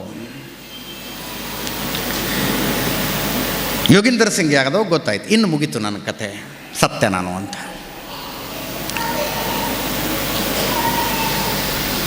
ಹತ್ರ ಗನ್ನಿಲ್ಲ, ಏನಾದರೂ ಮಾಡಬೇಕು ಅಂದರೆ. ಶವಗಳ ಮಧ್ಯದಲ್ಲಿ ಮಲ್ಕೊಂಡಿರೋದು. ಅರ್ಧ ಕಣ್ಣು ತಕ್ಕೊಂಡು ಪಾಕಿಸ್ತಾನಿ ಸೈನಿಕರು ಏನು ಮಾಡ್ತಿದ್ದಾರೆ ಅಂತ ನೋಡ್ಕೊಂಡು ಮಲ್ಕೊಂಡಿರ್ತಾರೆ. ಒಬ್ಬ ಸೈನಿಕ ಒಂದೊಂದೇ ಹೆಜ್ಜೆ ಮುಂದೆ ಬಂದ. ಮೊದಲು ಒಬ್ಬನಿಗೆ ಗುಂಡು ಹೊಡೆದು ಖಚಿತಪಡಿಸಿಕೊಂಡ, 2ನೇ ಅವನಿಗೆ ಗುಂಡು ಹೊಡೆದು ಖಚಿತಪಡಿಸಿಕೊಂಡ, 3ನೇ ಅವನಿಗೆ ಗುಂಡು ಹೊಡೆದು ಖಚಿತಪಡಿಸಿಕೊಂಡ, 4ನೇ ಅವರು ಗ್ರೆನೇಡಿಯರ್ ಯೋಗೀಂದರ್ ಸಿಂಗ್ ಯಾದವ್. ಆ ಪಾಕಿಸ್ತಾನಿ ಸೈನಿಕನಿಗೆ ಏನನ್ನಿಸ್ತೋ ಏನೋ, ಉಳಿದ ಎಲ್ಲರ ಶವಗಳಿಗೆ ಎದೆಗೆ ಮತ್ತು ತಲೆಗೆ ಗುಂಡು ಹೊಡೆದಿದ್ದಂಥ ಆ ಸೈನಿಕ ಯೋಗೀಂದರ್ ಸಿಂಗ್ ಯಾದವ್ ಕೈಗೆ ಗುಂಡು ಹೊಡೆದನಂತೆ. ಕೈಗೆ, ಒಂದು ಕೈಗೆ 3 ಗುಂಡು, ಆ ನಂತರ 2 ಕಾಲುಗಳಿಗೆ 2 ಗುಂಡು ಹೊಡೆದನಂತವನು. ಗುಂಡಿನ ಹೊಡೆತದ ಚೀತ್ಕಾರ ಕೂಡ ಬಾಯಲ್ಲಿ ಬರಂಗಿಲ್ಲ, ಹೆಣದಂತೆ ಬಿದ್ದಿರಬೇಕು, ಬಿದ್ಕೊಂಡಿದ್ದ ಈ ಮನುಷ್ಯ. 3 ಗುಂಡುಗಳನ್ನು ಕೈಗೆ ಹೊಡೆದಾಗ ನನ್ನ ಕೈ ನನಗೆ ಅಂಟ್ಕೊಂಡಿದೆಯೋ ಇಲ್ವೋ. ಎರಡೆರಡು ಗುಂಡುಗಳನ್ನು ಎರಡೂ ಕಾಲಿಗೆ ಹೊಡೆದಾಗ ನನ್ನ ಕಾಲುಗಳು ನನ್ನ ಅಂಟ್ಕೊಂಡಿದ್ದಾವೋ ಇಲ್ವೋ ಸಂಶಯ ಬರ್ತಿತ್ತಂತೆ. ಬಟ್ ಬಾಯಿಯಿಂದ ಒಂದು ಚೀತ್ಕಾರ ಬರಂಗಿಲ್ಲ. ಹಾಗೆ ಹೊಡೆದಂಥ ಸೈನಿಕ ವಾಪಸ್ ಹೋದ. ಇವರಿಗೆ ಒಂದು ಅಶರೀರ ವಾಣಿ ಕೇಳ್ದಂಗಾಯಿತು. ಅಶರೀರ ವಾಣಿ ಅದನ್ನು ಭಾಳ ಚೆನ್ನಾಗಿ ಹೇಳ್ತಾರೆ. ನೀವು ಯೋಗೀಂದರ್ ಯಾದವ್ ಅವರ ಜೊತೆಗೆ ಅವರ ಮಾತುಗಳನ್ನು ಕೇಳ್ತಾ ಇದ್ದರೆ ಅರ್ಧ ಶೌರ್ಯ ಅರ್ಧ ಆಧ್ಯಾತ್ಮದ ಮಾತುಗಳು, ಅರ್ಧ ಶೌರ್ಯ ಅರ್ಧ ಆಧ್ಯಾತ್ಮದ ಮಾತುಗಳು. ಅವ್ರು ಹೇಳ್ತಾರೆ, ನನ್ನ ಜೊತೆಗಾರರ ಶವಗಳ ಎಲ್ಲ ಶವಗಳ ಎದೆಗೆ ಮತ್ತು ತಲೆಗೆ ಹೊಡೆದಂಥ ಪಾಕಿಸ್ತಾನದ ಶತ್ರು ನನಗೆ ಬರೀ ಕಾಲು ಮತ್ತು ಕೈಗೆ ಯಾಕೆ ಹೊಡೆದ? ನನ್ನ ಪ್ರಾಣ ಉಳಿದಿದೆ ಅಂದರೆ ಇದಕ್ಕೇನೋ ಪರ್ಪಸ್ ಇದೆ ಅಂತ ಅಶರೀರ ವಾಣಿ ಕೇಳಿಸುತ್ತೆ ಅವ್ರಿಗೆ. ನೀನು ಬದುಕಿರೋದಕ್ಕೊಂದು ಉದ್ದೇಶ ಇದೆ, ಆ ಉದ್ದೇಶ ಈಡೇರಬೇಕಾಗಿದೆ ಅಂತ. ಬದುಕಿರುವುದಕ್ಕೊಂದು ಉದ್ದೇಶ ಇದೆ, ಉದ್ದೇಶ ಈಡೇರಬೇಕಾಗಿದೆ ಅಂತ ಅಶರೀರ ವಾಣಿ ಕೇಳ್ದಂಗೆ ಆಯ್ತಂತೆ. ಎದ್ದು ಗನ್ ಹುಡುಕಬೇಕು. ಒಂದು ಕೈ ಕೆಲಸ ಮಾಡ್ತಾ ಇಲ್ಲ, 3 ಗುಂಡು ಬಿದ್ದಿದ್ದಾವೆ. 2 ಕಾಲುಗಳು ಎತ್ತಿಡೋದಕ್ಕಾಗ್ತಿಲ್ಲ, 2 ಗುಂಡುಗಳು ಬಿದ್ದಿದ್ದಾವೆ. ಗುಂಡು ಬೀಳದೇ ಇರೋ ಜಾಗ ಅಂದರೆ ಎದೆ, ಹೊಟ್ಟೆ ಮತ್ತು ತಲೆ. ಮತ್ತು ಒಂದು ಕೈ ಗನ್ನಿಗಾಗಿ ತಡಕಾಡ್ತಾ ಇದ್ದರೆ ಪಾಕಿಸ್ತಾನದ ಇನ್ನೊಬ್ಬ ಸೈನಿಕ ಬರ್ತಾನೆ, ಎಲ್ಲರೂ ಸತ್ತಿದಾರೋ ಇಲ್ಲ ಚೆಕ್ ಮಾಡ್ಕೊಳ್ಳೋದಕ್ಕೆ. ಆತ ಕೂಡ ಬಂದು ಯೋಗೀಂದರ್ ಸಿಂಗ್ ಯಾದವ್ ಮುಂದೆ ನಿಂತ್ಕೊಂಡ. ಆತ ಎದೆಗೆ ಗುರಿ ಇಟ್ಟ, ಬಂದೂಕಿನ ಗುರಿಯನ್ನು ಎದೆಗೆ ಇಟ್ಟನಂತೆ. ಇನ್ನು ಸತ್ತೆ ಅನಿಸುತ್ತೆ ಇವ್ರಿಗೆ, ಇನ್ನು ಸತ್ತೆ ಅಂತ ಅನಿಸುತ್ತೆ. AK-47 ಟ್ರಿಗರನ್ನು ಯೋಗೀಂದರ್ ಸಿಂಗ್ ಯಾದವ್ರ ಎದೆಗೆ ಗುರಿ ಇಟ್ಟು ಒಂದು ಹೊಡೆದ್ರೆ ಗುಂಡು ಬಿತ್ತು ಎಡಗಡೆ ಎದೆಗೆ, ಹೃದಯದ ಮೇಲೆ. ಸತ್ತೆ ಇನ್ನು ಅಂದ್ಕೊಂಡ್ರು, ಪ್ರಾಣ ಹೋಗಿದೆ ನಮ್ಮದು ಅಂದ್ಕೊಂಡ್ರು. ಮತ್ತೆ ನೋಡ್ಕೋತಾರೆ. ಸ್ವಲ್ಪ ಯುದ್ಧ ಶುರುವಾಗೋದಕ್ಕಿಂತ ಸ್ವಲ್ಪ ಹೊತ್ತಿಗೆ ಮುಂಚೆ ಪ್ಯಾಂಟಿನ ಹಿಂದಿನ ಜೇಬಿನಲ್ಲಿದ್ದ ಪರ್ಸ್ ತೆಗೆದು ಕಿಸದಲ್ಲಿ ಮೇಲಿನ ಜೇಬಲ್ಲಿ ಇಟ್ಕೊಂಡಿದ್ರು ಅವರು. ಆ ಪರ್ಸ್ನಲ್ಲಿ 5 ರೂಪಾಯಿ ಕಾಯಿನ್ ಇದ್ವಂತೆ. 5 ರೂಪಾಯಿ ಕಾಯಿನು. AK-47 ಗುಂಡು ಆ ಕಾಯಿನ್ ಬಿಡೋದು ಪಕ್ಕಕ್ಕೆ ಹೋಗಿತ್ತು. ಆ ಅಶರೀರವಾಣಿ ಮತ್ತೆ ಕೇಳಿಸ್ದಂಗೆ ಆಯ್ತಂತೆ ಯೋಗೀಂದರ್ ಸಿಂಗ್ ಯಾದವ್ರಿಗೆ. ಈಗ ಯಾಕೆ ಉಳಿತು ಗೊತ್ತಾ ನಿನ್ನ ಪ್ರಾಣ ಅಂತ? ಒಂದು ದೊಡ್ಡ ಉದ್ದೇಶ ಈಡೇರಿಕೆಗಾಗಿ ನಿನ್ನ ಪ್ರಾಣ ಉಳಿದಿದೆ ಅಂತ. ಎದೆಗೆ ಗುಂಡು ಹೊಡೆದ ಪಾಕಿಸ್ತಾನಿ ಸೈನಿಕ ಆ ಕಡೆ ತಿರುಗಿ ಹೋಗ್ತಾ ಇರ್ತಾನೆ. ಇವ್ರ ಹತ್ರ ಒಂದು ಹ್ಯಾಂಡ್ ಗ್ರೆನೇಡ್ ಇರುತ್ತೆ, ಒಂದು ಕೈ ಮಾತ್ರ ಸರಿಯಾಗಿರೋದು. ಹ್ಯಾಂಡ್ ಗ್ರೆನೇಡ್ನ ಪಿನ್ ತೆಗೆದು ಅದಕ್ಕೆ ಎಸೆದ್ರೆ ಪಾಕಿಸ್ತಾನಿ ಸೈನಿಕನಿಗೆ ಚಳಿಯಿಂದ ರಕ್ಷಿಸಿಕೊಳ್ಳೋದಕ್ಕೆ ಹುಡಿ ಹಾಕ್ಕೊಂಡಿರ್ತಾರಲ್ಲ, ಜಾಕೆಟ್ ಹಿಂದ್ಗಡೆ ತಲೆ ಮೇಲೆ ಹಾಕ್ಕೊಳ್ಳೋ ಕ್ಯಾಪ್ ಇರುತ್ತೆ, ಆ ಕ್ಯಾಪ್ ಹಿಂದ್ಗಡೆ ಬಿದ್ದಿರುತ್ತಲ್ಲ, ಅದರಲ್ಲಿ ಹೋಗಿಬಿಡುತ್ತಾ ಗ್ರೆನೇಡು. ಗಾಬರಿಯಿಂದ ಪಾಕಿಸ್ತಾನಿ ಸೈನಿಕ ತಿರುಗಿ ನೋಡುವಷ್ಟರಲ್ಲಿ ಆ ಗ್ರೆನೇಡ್ ಬ್ಲಾಸ್ಟ್ ಆಗಿ ಆತನ ಅರ್ಧ ದೇಹ ಇವ್ರ ಮೇಲೆ ಬಿತ್ತಂತೆ, ಅರ್ಧ ದೇಹ. ಆವಾಗ ಪಾಕಿಸ್ತಾನಿ ಸೈನಿಕರಿಗೆ ಅರ್ಥ ಆಗುತ್ತೆ, ಇಲ್ಲಿ ಯಾರೋ ಬದುಕಿದ್ದಾರೆ ಇನ್ನೂ ಅಂತ. ಆ ರೀತಿ ಯುದ್ಧವನ್ನು ಮಾಡಿ ಗಂಭೀರವಾಗಿ ಗಾಯಗೊಂಡು ತಿಂಗಳುಗಟ್ಟಲೆ ಚಿಕಿತ್ಸೆ ಪಡೆದು ಪರಮವೀರ ಚಕ್ರವನ್ನು ಪಡೆದಂಥ ವೀರ ಯೋಧ. ಆಗ ಆತನಿಗೆ ವಯಸ್ಸು 19.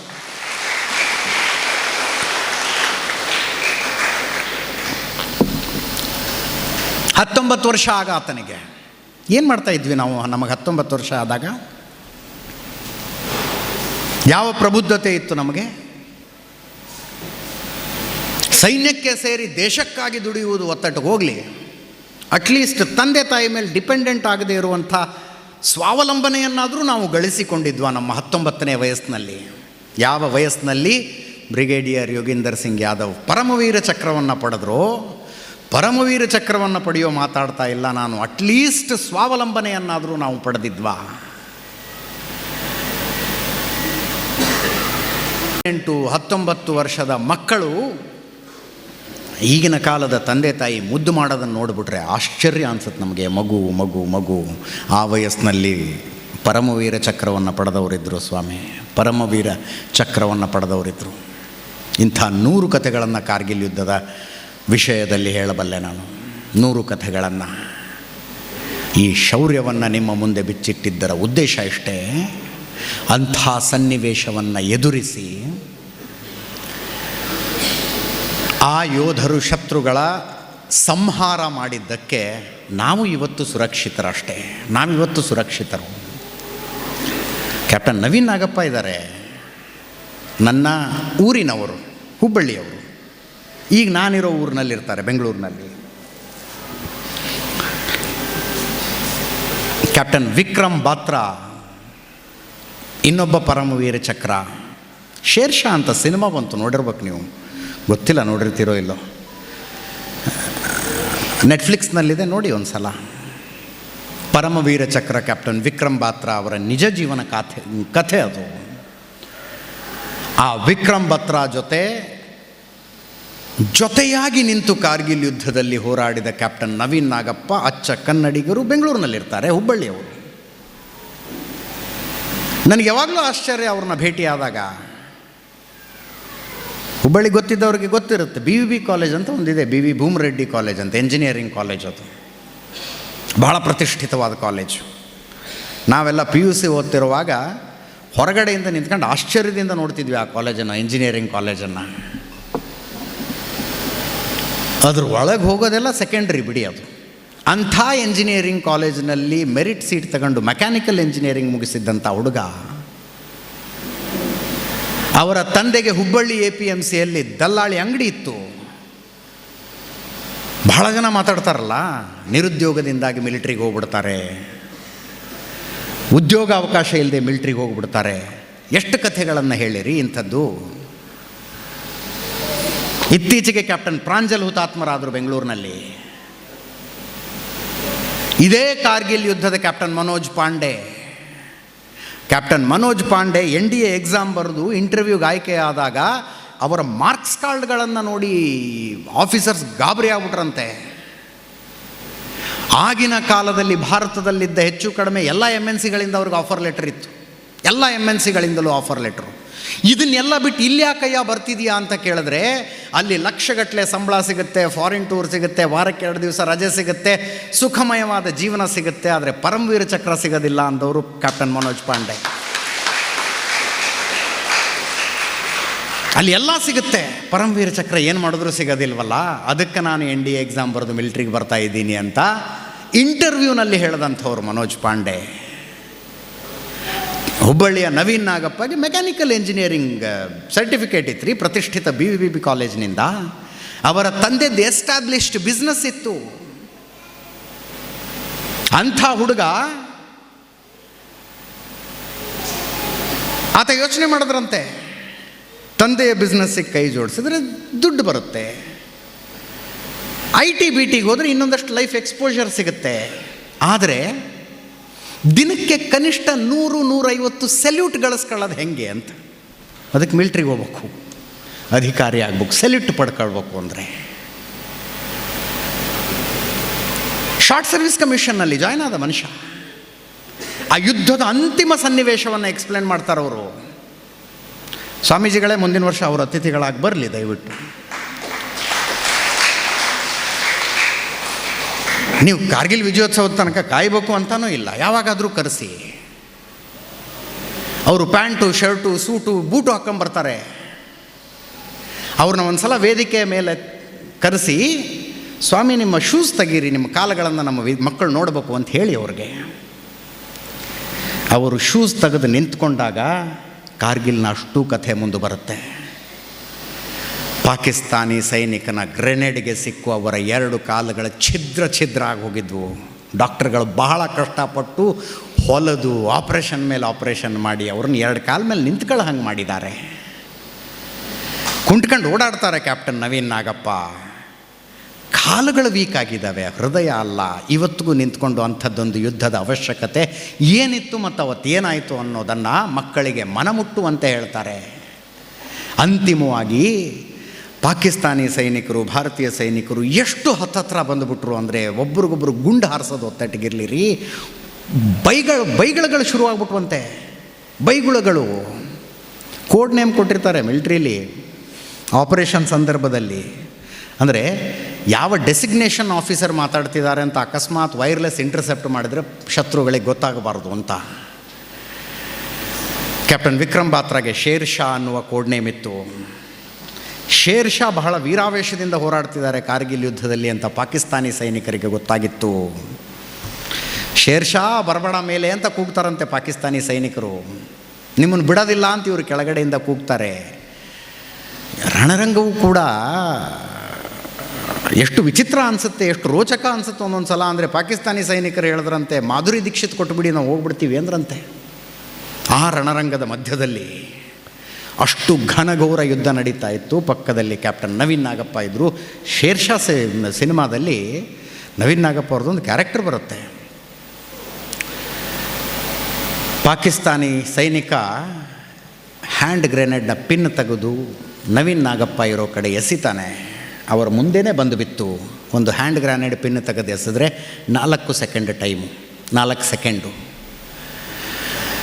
ಅದು ಬ್ಲಾಸ್ಟ್ ಆದರೆ ಕನಿಷ್ಠ 6 ಮೀಟರ್ ಸುತ್ತಳತೆಯಲ್ಲಿ ಯಾರೂ ಉಳಿಯೋದಿಲ್ಲ, ಏನೂ ಉಳಿಯೋದಿಲ್ಲ.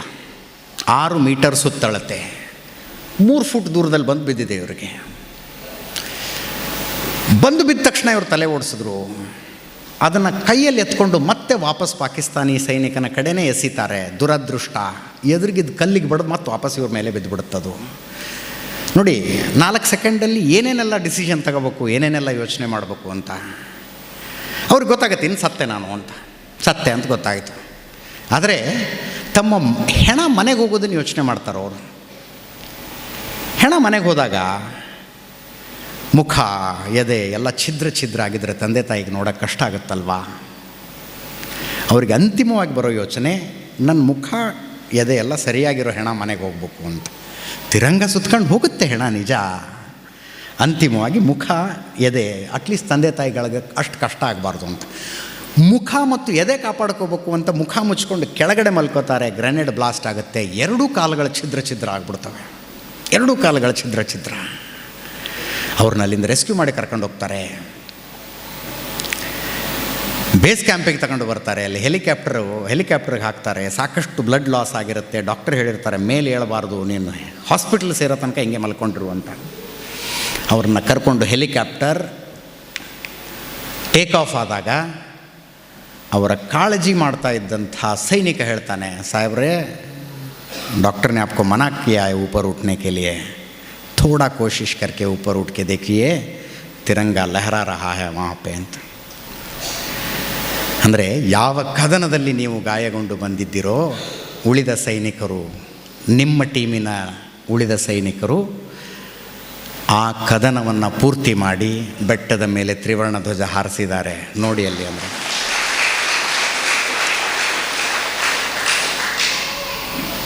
ಎರಡೂ ಕಾಲು ಇಲ್ಲದ ನವೀನ್ ನಾಗಪ್ಪ ಹೆಲಿಕಾಪ್ಟರ್ನ ಕಿಟಕಿಯಿಂದ ನೋಡಿ ಸಲ್ಯೂಟ್ ಮಾಡ್ತೀನಿ ಅದಕ್ಕೆ ಮಾಡಿದ್ರು. ಯಾರೋ ಸುಮ್ಮನೆ ಹೇಳಿಲ್ಲ, ಭಾರತದ ತ್ರಿವರ್ಣ ಧ್ವಜ ಹಾರಾಡೋದು ಗಾಳಿಯಿಂದ ಅಲ್ಲ, ಹುತಾತ್ಮ ಸೈನಿಕರ ಉಸಿರಿನಿಂದ ಅಂತ ಹೇಳ್ತಾರೆ. ನೋ ಎಕ್ಸಾಜರೇಷನ್, ಅದರಲ್ಲೇನು ಅತಿಶಯೋಕ್ತಿ ಅನ್ನುವಂಥದ್ದೇನಿಲ್ಲ. ಆ ತ್ಯಾಗ ಬಲಿದಾನದ ಕಥೆಗಳು ಪೀಳಿಗೆಯಿಂದ ಪೀಳಿಗೆಗೆ ಬರಬೇಕು, ಗೊತ್ತಾಗಬೇಕು. ಇಲ್ಲದೆ ಹೋದರೆ ತುಂಬ ಬೇಜವಾಬ್ದಾರಿಯ ಪೀಳಿಗೆ ನಿರ್ಮಾಣ ಆಗಿಬಿಡುತ್ತೆ. ಬೇಜವಾಬ್ದಾರಿಯ ಪೀಳಿಗೆ. ಆ ಪೀಳಿಗೆ ಏನು ಮಾಡುತ್ತೆ ಅಂತಂದರೆ, ನನಗೆ ಹೀಗೆ 2014-15 ಇರ್ಬೇಕಾ, ಈ JNUನಲ್ಲಿ ಭಾರತ್ ತೇರೆ ಟುಕಡೆ ಹೋಂಗೆ ಇನ್ಶಾಅಲ್ಲಾ, ಅಫಜಲ್ ಹಮ್ ಶರ್ಮಿಂದಾ ಹೈ ತೇರೆ ಕಾತಿಲ್ ಜಿಂದಾ ಹೈ,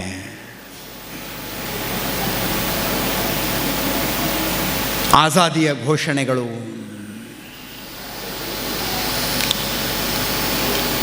ಅವೆಲ್ಲ ಯಾಕೆ ಒಂದು ಸಮಾಜದಲ್ಲಿ ನೋಡೋದಕ್ಕೆ ಸಿಗುತ್ತೆ ಅಂದರೆ, ತ್ಯಾಗ ಬಲಿದಾನದ ಬೆಲೆ ಅರ್ಥ ಆಗಿರೋದಿಲ್ಲ. ತ್ಯಾಗ ಬಲಿದಾನದ ಬೆಲೆ ನೋಡಿ ಎಂಥ ಕಾಕತಾಳೀಯ. ಇವತ್ತು ನಾನು 4 ಗಂಟೆಗೆ 4:15 ಮನೆ ಬಿಟ್ಟು ಏರ್ಪೋರ್ಟಿಗೆ ಬರ್ತಾ ಮೊಬೈಲ್ನಲ್ಲಿ ಏನೋ ನೋಡ್ತಾ ನಂದು ಈ ಹಳೆ ಆಡಿಯೋ ರೆಕಾರ್ಡಿಂಗ್ಗಳದ್ದು ಫೈಲ್ ಒಂದು ಓಪನ್ ಆಯಿತು, ಆಡಿಯೋಗಳು ಏನೇನಿದೆ ಅಂತ. ಗಗನ್ದೀಪ್ ಭಕ್ಷಿ, ಬ್ರಿಗೇಡಿಯರ್ ಗಗನ್ದೀಪ್ ಭಕ್ಷಿ ಅವ್ರದ್ದೊಂದು ಇಂಟರ್ವ್ಯೂ ಮಾಡಿದ್ದೆ ನಾನು ವಿಶ್ವವಾಣಿ ಪೇಪರ್ಗೆ. ಅವ್ರದ್ದು ಆಡಿಯೋ ಹಾಗೆ ಉಳ್ಕೊಂಡಿದೆ ಅದರಲ್ಲಿ. ಸುಮ್ಮನೆ ಕೇಳ್ಕೊಂಡು ಬಂದೆ ನಾನು. ಇದೆಲ್ಲ ವಿಷಯವನ್ನು ಮಾತಾಡಿದ್ರು ಅವರು, ಇದೆಲ್ಲ ವಿಷಯವನ್ನು ಅದು ಯಾವ ವಿಷಯಕ್ಕೆ ಇಂಟರ್ವ್ಯೂ ಮಾಡಿದ್ದೆ ಅಂದರೆ 2016ರಲ್ಲಿ ಮಾಡಿದ ಇಂಟರ್ವ್ಯೂ ಅದು.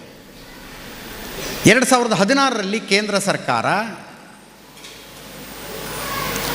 ಭಾರತದ ಎಲ್ಲ ಯೂನಿವರ್ಸಿಟಿಗಳಲ್ಲಿ ತ್ರಿವರ್ಣ ಧ್ವಜ ಹಾರಿಸ್ಬೇಕು ಅಂತ ಒಂದು ನೋಟಿಫಿಕೇಷನ್ ಕೊಡ್ತು, ತ್ರಿವರ್ಣ ಧ್ವಜ ಹಾರಿಸ್ಬೇಕು ಅಂತ. JNUನಲ್ಲಿ ಅದಕ್ಕೆ ವಿರೋಧ ಬಂತು, ನಾವು ಹಾರಿಸೋದಿಲ್ಲ.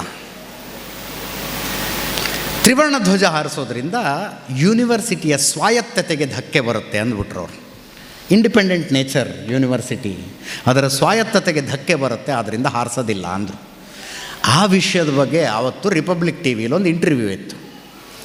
ಆ ಇಂಟರ್ವ್ಯೂನಲ್ಲಿ ಗಗನ್ದೀಪ್ ಬಕ್ಷಿ ಬಂದು ಕೂತ್ಕೊಂಡು, ಫಸ್ಟ್ ಆಫ್ ಆಲ್ ಯೂನಿವರ್ಸಿಟಿಗಳಲ್ಲಿ ತ್ರಿವರ್ಣ ಧ್ವಜ ಇನ್ನೂ ತನಕ ಹಾರ್ತಿರಲಿಲ್ಲ ಅನ್ನೋದೇ ನನಗೆ ಆಶ್ಚರ್ಯ. ಹಾರಬೇಕು ಅಂತಂದರೆ ಅದನ್ನು ವಿರೋಧಿಸ್ತಾರೆ ಅಂತಂದರೆ ಅಂತ ಮಾತಾಡ್ತಾ ಬಹಳ ಭಾವುಕರಾಗ್ಬಿಟ್ರು ಅವರು, ಭಾಳ ಭಾವುಕರಾಗ್ಬಿಟ್ರು. ಅವ್ರು ಹೇಳ್ತಾ ಅಳಕ್ಕೆ ಶುರು ಮಾಡಿಬಿಡ್ತಾರೆ ಅವರು. हम कुछ ही बूढ़े बच गए इस देश में जो तिरंगा के बारे में बोलते हैं ಅಂತಂದರು. ನಾವೊಂದು ಸ್ವಲ್ಪ ಜನ ಮುದುಕರು ಉಳ್ಕೊಂಬಿಟ್ಟಿದ್ದೀವಿ. ದೇಶಕ್ಕಾಗಿ ಸೈನ್ಯದಲ್ಲಿ ದುಡಿದು ರಿಟೈರ್ಡ್ ಆಗಿ ಬಂದಂಥ, ಎದೆ ಮೇಲೆ ಸುಮ್ಮನೆ ಒಂದಷ್ಟು ಮೆಡಲ್ ಹಾಕ್ಕೊಂಡು ಓಡಾಡುವಂಥ ಒಂದಷ್ಟು ಜನ ಮುದುಕರು, ಕುಚ್ ಬುಡ್ಡೆ ಬಚ್ ಗए इस देश में ऐसे बात करने वाले ಅಂತ, ಒಂದು ತ್ರಿವರ್ಣ ಧ್ವಜ ಹಾರಾಡಬೇಕು ಅಂತ ವಾದಿಸುವವ್ರು ನಾವು ಒಂದಷ್ಟು ಜನ ಇಂಥವ್ರು ಉಳ್ಕೊಂಬಿಟ್ಟಿದ್ದೀವಿ ಅಂತ ಹೇಳ್ತಾ ಬಹಳ ಭಾವುಕರಾಗಿ ಕಣ್ಣಲ್ಲಿ ನೀರು ತಂದು ಕಂಡುಬಿಟ್ರು ಅವರು. ಅದಾದಮೇಲೆ ಬೆಂಗಳೂರಿಗೆ ಬಂದಿದ್ದರು, ಆ ವಿಷಯದ ಬಗ್ಗೆ ಸಂದರ್ಶನ ಮಾಡಿದ್ದೆ ನಾನು. ಅವತ್ತು ಮಾತಾಡಿಸಿದ್ದೆ ಅವ್ರಿಗೆ, ನನಗೆ ಧ್ವಜ ಅಂದಿದ್ದಕ್ಕೆ ಕನೆಕ್ಟ್ ಆಯ್ತದು. ಒಂದು ರಣರಂಗದಲ್ಲಿ, ಒಂದು ಕದನದಲ್ಲಿ ಒಂದು ರೆಜಿಮೆಂಟ್ ಇದೆ ಅಂತಂದರೆ ಆ ರೆಜಿಮೆಂಟಿಗೆ ಒಂದು ಧ್ವಜ ಇರುತ್ತೆ. ಆ ಧ್ವಜವನ್ನು ರಣರಂಗದಲ್ಲಿ ನೆಟ್ಟು ಯುದ್ಧದಲ್ಲಿ ತೊಡಗಿರುತ್ತೆ ಆ ರೆಜಿಮೆಂಟು. ಆ ಧ್ವಜ ಬೀಳಬಾರ್ದು ಯಾವ ಕಾರಣಕ್ಕೂ. ಯುದ್ಧದ ಪಾಡಿಗೆ ಯುದ್ಧ ನಡೀತಾ ಇದ್ದರೆ ಕೆಲವು ಸೈನಿಕರ ಆ ಧ್ವಜವನ್ನು ರಕ್ಷಣೆ ಮಾಡ್ತಿರ್ತಾರೆ. ದೂರದಿಂದ ಯಾರು ನೋಡಿದ್ರೂ ಕೂಡ ಯಾವ ರೆಜಿಮೆಂಟ್ ಯುದ್ಧ ಮಾಡ್ತಿದೆ ಅನ್ನೋದು ಗೊತ್ತಾಗಬೇಕು ಅಂತ, ಯಾವ ರೆಜಿಮೆಂಟ್ ಯುದ್ಧ ಮಾಡ್ತಿದೆ ಅನ್ನೋದು ಗೊತ್ತಾಗಬೇಕು. ಅಕಸ್ಮಾತ್ ಆ ಧ್ವಜವನ್ನು ಕಾಪಾಡ್ತಾ ಇರೋ ಒಬ್ಬ ಸೈನಿಕ ಸತ್ತರೆ ಆ ಧ್ವಜ ಬೀಳುವಷ್ಟರಲ್ಲಿ ಇನ್ನೊಬ್ಬ ಸೈನಿಕ ಬಂದದನ್ನ ಹಿಡ್ಕೊಳ್ತಾನೆ. ಕೆಲವು ಸಂದರ್ಭದಲ್ಲಿ ಯುದ್ಧ ಮುಗಿದ ನಂತರ ಧ್ವಜದ ಸುತ್ತಲೂ ಹೆಣಗಳ ರಾಶಿ ಬಿದ್ದಿರುತ್ತೆ, ಮಧ್ಯದಲ್ಲಿ ರೆಜಿಮೆಂಟ್ನ ಧ್ವಜ ಒಂದೇ ಹಾರಾಡ್ತಿರುತ್ತಂತೆ. ಗಗನ್ದೀಪ್ ಬಕ್ಷಿ ಹೇಳಿದ್ದನ್ನು, ತಮ್ಮ ರೆಜಿಮೆಂಟಿನ ಧ್ವಜಕ್ಕಾಗಿ ಇಷ್ಟೆಲ್ಲ ಮಾಡಬಲ್ಲಂಥ ಸೈನಿಕ ಭಾರತದ ತ್ರಿವರ್ಣ ಧ್ವಜಕ್ಕಾಗಿ ಇನ್ನೇನನ್ನು ಮಾಡಬಲ್ಲನೋ ಯೋಚನೆ ಮಾಡಿ ಅಂತ. ಅದು ಧ್ವಜ ಅಂದರೆ, ಅಂಥ ಧ್ವಜವನ್ನು ಯೂನಿವರ್ಸಿಟಿಗಳಲ್ಲಿ ಹಾರಿಸಿ ಅಂದರೆ ಸ್ವಾಯತ್ತತೆಗೆ ಧಕ್ಕೆ ಅಂದುಬಿಟ್ರಾ ನೀವು ಅಂತ. ಸ್ವಾಯತ್ತತೆಗೆ ಧಕ್ಕೆ ಅಂದುಬಿಟ್ರ. ಸ್ವಾಯತ್ತತೆಗೆ ಧಕ್ಕೆ ಅಂದಿದ್ದು ಅದೇ ಯೂನಿವರ್ಸಿಟಿಯಲ್ಲಿ ಅಫ್ಜಲ್ ಹಮ್ ಶರ್ಮಿಂದಾ ಹೈ ತೇರೆ ಕಾತಿಲ್ ಜಿಂದಾ ಹೈ ಈ ಘೋಷಣೆಗಳನ್ನು ಕೇಳಿದ್ದು ಎಲ್ಲ ಸೇರಿಸ್ಕೊಂಡು ಅವರು ಒಂದು ಘಟನೆಯನ್ನು ನೆನಪಿಸ್ತಾ ಇದ್ದರು. ಕಾಶ್ಮೀರದಲ್ಲಿ ಭಯೋತ್ಪಾದನೆ ವಿರುದ್ಧ ಆಪರೇಷನ್ ವೇಳೆಗೆ ನಡೆದಿದ್ದಂಥ ಘಟನೆ ಅದು. ತೀರಾ ಕ್ಲೋಸ್ ಕಾಂಬ್ಯಾಟ್ ನಡೀತಾ ಇತ್ತು ಭಯೋತ್ಪಾದಕನ ಜೊತೆಗೆ. ಇವರದೇ ಯೂನಿಟ್ಟಿನ ಒಬ್ಬ ಸೈನಿಕ, ಭಯೋತ್ಪಾದಕ ಹಾರಿಸಿದ್ದ ಗುಂಡು ಆತನ ಹೊಟ್ಟೆಯನ್ನು ಅದು ಹೆಂಗೆ ಸೀಳಿಕೊಂಡು ಹೋಯಿತು ಅಂದರೆ ಆತನ ಕರಳು ಪೂರ್ತಿ ಮುಂದೆ ಬಿದ್ದುಬಿಡುತ್ತಂತೆ. ಕರಳು ಪೂರ್ತಿ 10-12 ಮೀಟರ್ ದೂರದಿಂದ ಉಳಿದ ಸೈನಿಕರು ನೋಡ್ತಾ ಇದ್ದಾರೆ. ಮಧ್ಯದಲ್ಲಿ ಗುಂಡು ಹೆಂಗೆ ಬೀಳ್ತಾ ಇದೆ ಅಂದರೆ ಹೋಗೋಕ್ಕಾಗ್ತಾ ಇಲ್ಲ ಅವನ ಹತ್ರ. 21 ಅಡಿಯ ಸಣ್ಣ ಕರಳು, 6 ಅಡಿಯ ದೊಡ್ಡ ಕರಳು, ಹೊಟ್ಟೆ ಸೀಳಿಕೊಂಡು ಹೋದಂಥ ಗುಂಡಿನ ಹೊಡೆತಕ್ಕೆ ಮುಂದೆ ಬಿದ್ದಿದೆ. ಈ ಸೈನಿಕ ಕೂತ್ಕೊಂಡಂದು ಎಳ್ಕೊಂಡಂತೆ, ತನ್ನ ಹತ್ರ ಕರುಳನ್ನು ತಾನು ಎಳ್ಕೊಂಡಂತೆ. ಗಗನ್ದೀಪ್ ಬಕ್ಷಿ ಹೇಳ್ತಾರೆ, ಗುಂಡು ಬಿದ್ದ ಆರಂಭದಲ್ಲಿ ನೋವು ಗೊತ್ತಾಗೋದಿಲ್ಲ ಅಂತ. ನೋವು ಗೊತ್ತಾಗೋದಿಲ್ಲ, ಗಾಯ ಆಗಿರುತ್ತಷ್ಟೇ. ಇವರು ನೋಡ್ತಾ ಇರುವಂತೆ ತನ್ನ ಕರಳನ್ನು ತಾನೇ ಎಳ್ಕೊಂಡಂಥವನು. ಅದಕ್ಕೆ ಮಣ್ಣು, ಎಲೆ, ಗಿಡದ ಎಲೆ ಹತ್ತಿತ್ತಲ್ಲ, ಅದನ್ನ ತಾನೇ ಸರಿಸ್ಕೊಂಡಂತೆ, ಜಾಡಿಸ್ಕೊಂಡ ತನ್ನ ಕರಳನ್ನು ತಾನು ಹೊಟ್ಟೆ ಒಳಗೆ ತುಂಬ್ಕೊಳ್ತಿದ್ದಂತೆ. ಅಷ್ಟರಲ್ಲಿ ಉಳಿದಿದ್ದ ಎಲ್ಲ ಸೈನಿಕರು ಬರ್ತಾರೆ, ಒಂದು ಪಟ್ಟಿ ಕಟ್ತಾರೆ, ಸ್ಟ್ರೆಚರ್ಗೆ ಹಾಕ್ಕೊಂಡು ಕುಡಿಸಬೇಡಿ ಅಂತ. ಆತ ಡಾಕ್ಟರ್ ಬೇಡ ಅಂತಿದ್ದಾರೆ, ಇವನು ನೀರು ಅಂತಿದ್ದಾನೆ. ಒಬ್ಬ ಸೈನಿಕನನ್ನು ಕರೆದು, ನಿನ್ನ ವಾಟರ್ ಬಾಟಲ್ನಿಂದ ಆತನ ತುಟಿ ಒದ್ದೆ ಮಾಡು ಮಾರಾಯ, ಅಷ್ಟರ ಮಟ್ಟಿಗೆ ಸಮಾಧಾನ ಆಗಲಿ, ಆತನಿಗೆ ಟ್ರೀಟ್ಮೆಂಟ್ ಶುರು ಆಗೋದಕ್ಕಿಂತ ಮುಂಚೆ ಅಂದ್ರಂತೆ. ತುಟಿ ಒದ್ದೆ ಮಾಡು ಅಂತ. ಸರಿ ಅಂತ ಇನ್ನೊಬ್ಬ ಸೈನಿಕ ತನ್ನ ವಾಟರ್ ಬಾಟಲನ್ನು ತಗೊಂಡು ಎರಡೂ ಕೈಯಲ್ಲಿ ಅದನ್ನು ಕಿತ್ಕೊಂಡು ನೀರು ಕುಡ್ದ. ನೀರು ಕುಡಿದು ಕೆಳಗೆ ವಾಟರ್ ಬಾಟಲನ್ನು ಚೆಲ್ಲಿ ಒಂದು ಕೃತಜ್ಞತೆಯ ದೃಷ್ಟಿಯನ್ನು ಗಗನ್ದೀಪ್ ಬಕ್ಷಿ ಅವರ ಕಡೆ ನೋಡಿ ಹಾಗೆ ಗೋಣು ಚೆಲ್ತಾನೆ ಪ್ರಾಣ ಹೊರಟೋಗ್ಬಿಡುತ್ತೆ. ಆವತ್ತು ಆ ನಿವೃತ್ತ ಯೋಧ ಗಗನ್ದೀಪ್ ಬಕ್ಷಿ ನನಗೆ ಹೇಳಿದ್ರು, ಇಂಥ ಒಂದು ಸಾವನ್ನು ನೋಡಿದ್ರೂ ನಿಮ್ಮ ಬಾಯಲ್ಲಿ ಭಾರತ್ ತೆರೆ ಟುಕಡೆ ಹೋಂಗೆ ಅನ್ನೋ ಘೋಷಣೆ ಬರೋದಿಲ್ಲ. ಇಂಥ ಒಂದು ಸಾವಿನ ಕಥೆ ಕೇಳಿದ್ರೂ ನಿಮ್ಮ ಬಾಯಲ್ಲಿ ಭಾರತ್ ತೆರೆ ಟುಕಡೆ ಹೋಂಗೆ ಅನ್ನುವ ಘೋಷಣೆ ಬರೋದಿಲ್ಲ. ಅಫ್ಜಲ್ ಹಮ್ ಶರ್ಮಿಂದಾ ಹೈ ತೇರೆ ಕಾತಿಲ್ ಜಿಂದಾ ಹೈ. ಒಬ್ಬ ಸೈನಿಕ ಆತನ ಸಾವನ್ನು ಆತ ಹುತಾತ್ಮನಾಗುವುದನ್ನು ನೋಡಿದ್ರೂ ಆ ರೀತಿಯ ಘೋಷಣೆಗಳು ನಿಮ್ಮಲ್ಲಿ ಬರೋದಿಲ್ಲ. ತ್ರಿವರ್ಣ ಧ್ವಜ ಹಾರಿಸಿದರೆ ವಿಶ್ವವಿದ್ಯಾನಿಲಯದ ಸ್ವಾಯತ್ತತೆಗೆ ಧಕ್ಕೆ ಬರುತ್ತೆ. ಈ ದೇಶದ ಸ್ವಾಯತ್ತತೆಯನ್ನು, ಸಾರ್ವಭೌಮತೆಯನ್ನು ಕಾಪಾಡೋದಕ್ಕೆ ಎಂಥೆಂಥ ಸನ್ನಿವೇಶಗಳಲ್ಲಿ ಸೈನಿಕರು ಪ್ರಾಣ ಕೊಡ್ತಾರೆ ಅನ್ನೋದನ್ನು ತಿಳ್ಕೊಂಡ್ರೆ ಇಂಥ ಬಾಲಿಶವಾದ ವಾದಗಳು ನಿಮ್ಮಲ್ಲಿ ಬರೋದಿಲ್ಲ. ಆ ಕಾರಣಕ್ಕಾಗಿ ಬಲಿದಾನದ ಕಥೆಗಳನ್ನು ತಿಳ್ಕೋಬೇಕು. ಆ ಕಾರಣಕ್ಕಾಗಿ ಇದು ಕೂಡ ಶುದ್ಧ ಸುಳ್ಳೆ. ಕಾರ್ಗಿಲ್ ಯುದ್ಧದ ನಂತರ ಭಾರತದಲ್ಲಿ ಯಾವ ಯುದ್ಧನೂ ಆಗಿಲ್ಲ. ಮತ್ತೇನಾಗ್ತಾ ಇದೆ? ಪ್ರತಿ ದಿವಸ ಆಗ್ತಾ ಇರೋದೇನು? ಯುದ್ಧವಲ್ಲದ ಯುದ್ಧದಲ್ಲಿ ಭಾರತ ತೊಡಗಿಲ್ವಾ? ಪಂಜಾಬ್ನ ಭಯೋತ್ಪಾದನೆಗೆ 21,000 ಜನ ಬಲಿಯಾದರು. ಸೈನಿಕರು, ಅರೆ ಸೇನಾಪಡೆಯವರು, ಪೊಲೀಸರು, ಜನಸಾಮಾನ್ಯರು ಸೇರಿ 21,000 ಜನ ಪಂಜಾಬ್ನಲ್ಲಿ ಬಲಿಯಾದರು. ಕಾಶ್ಮೀರದಲ್ಲಿ 45,000 ಜನ ಬಲಿಯಾಗಿದ್ದಾರೆ. 45,000 ಜನ, ಮಿಲಿಟ್ರಿ, ಪ್ಯಾರಾಮಿಲಿಟ್ರಿ, ಪೊಲೀಸ್, ಜನಸಾಮಾನ್ಯರು ಎಲ್ಲ ಸೇರಿ. ಕಾಶ್ಮೀರ ಮತ್ತು ಪಂಜಾಬ್ ರಾಜ್ಯಗಳ ಭಯೋತ್ಪಾದನೆ, ಅದನ್ನು ಹೊರತುಪಡಿಸಿ ಭಾರತದಾದ್ಯಂತ ನಡೆದ ಭಯೋತ್ಪಾದಕ ಕೃತ್ಯಗಳಲ್ಲಿ 15,000 ಜನ ಬಲಿಯಾಗಿದ್ದಾರೆ. ಬರೀ 30-35 ವರ್ಷದ ಲೆಕ್ಕಾಚಾರ ಹೇಳ್ತಾ ಇದ್ದೀನಿ ನಾನು ನಿಮ್ಮ ಮುಂದೆ. 30-35 ವರ್ಷದ ಲೆಕ್ಕಾಚಾರ. ಇಷ್ಟೂ ವರ್ಷಗಳಿಂದ ಭಾರತ ಒಂದಲ್ಲ ಒಂದು ರೀತಿಯಲ್ಲಿ ಯುದ್ಧದ ಮಧ್ಯದಲ್ಲೇ ಇದೆ. ಯಾರೂ ಇದನ್ನು ಯುದ್ಧ ಅಂತ ಘೋಷಣೆ ಮಾಡಿಲ್ಲ ಅಷ್ಟೇ. ಯುದ್ಧ ಮುಗಿದ ನಂತರ ಯುದ್ಧದಂಥ ಸನ್ನಿವೇಶವನ್ನು ಅನುಭವಿಸಿತ್ತು ಭಾರತ ಅಂತ ಕಾರ್ಗಿಲ್ನ ಸಂದರ್ಭದಲ್ಲಿ ಹೇಳಲಾಯಿತು. ಅದರ್ವೈಸ್ 30-35 ವರ್ಷಗಳಿಂದ ಭಾರತ ನಿರಂತರವಾಗಿ ಯುದ್ಧದಲ್ಲಿದೆ. ಈ ಬಲಿದಾನಗಳು ನಿರಂತರವಾಗಿ ನಡೀತಾ ಇದ್ದಾವೆ. ಸೈನಿಕರು ಬಲಿಯಾಗ್ತಾರೋ, ಅರೆ ಸೇನಾಪಡೆಯವರು ಬಲಿಯಾಗ್ತಾರೋ, ಪೊಲೀಸ್ ಫೋರ್ಸ್ನವರು ಬಲಿಯಾಗ್ತಾರೋ, ಜನಸಾಮಾನ್ಯರು ಬಲಿಯಾಗ್ತಾರೋ. ಪಹಲ್ಗಾಮ್ ಅಟ್ಯಾಕ್ ಇನ್ನೇನು? ಯುದ್ಧವಲ್ಲವಾ? ಪುಲ್ವಾಮಾ ಅಟ್ಯಾಕ್ ಇನ್ನೇನು? ಬಾಲಾಕೋಟ್ ಅಟ್ಯಾಕ್ ಇನ್ನೇನು? ಉರಿ ಅಟ್ಯಾಕ್ ಇನ್ನೇನು? ಯುದ್ಧ ಅಲ್ವಾ ಅವೆಲ್ಲ? ಭಯೋತ್ಪಾದಕ ದಾಳಿಗಳು ಅಂತ ಕರೆಯಲಾಗತ್ತೆ. ಈ ದಾಳಿಗಳನ್ನು ಎದುರಿಸುವ ಭಾರತದ ಅಪ್ರೋಚ್ನಲ್ಲೊಂದು ಅಮೂಲಾಗ್ರ ಬದಲಾವಣೆ ಇದೆಯಲ್ಲ, ಒಬ್ಬ ಪತ್ರಕರ್ತನಾಗಿ ಅದನ್ನು ರೆಕಗ್ನೈಸ್ ಮಾಡದೇ ಹೋದರೆ, ಅದನ್ನು ಮೆಚ್ಚಿಕೊಳ್ಳದೆ ಹೋದರೆ ನನ್ನದು ವೃತ್ತಿ ದ್ರೋಹ ಅಂತ ಅನ್ಸುತ್ತೆ ನನಗೆ. ತನ್ನ ಮೇಲಿನ ಬರುವ ಅಪಾಯವನ್ನು ಹ್ಯಾಂಡಲ್ ಮಾಡುವ ರೀತಿಯಲ್ಲಿ ಭಾರತದ ಅಪ್ರೋಚ್ ಬದಲಾಗಿದ್ದನ್ನು ಭಾರತೀಯರಾಗಿರುವವರು ಗಮನಿಸ್ತಾರೆ ಅಂತ ಅಂದ್ಕೊಳ್ತೀನಿ.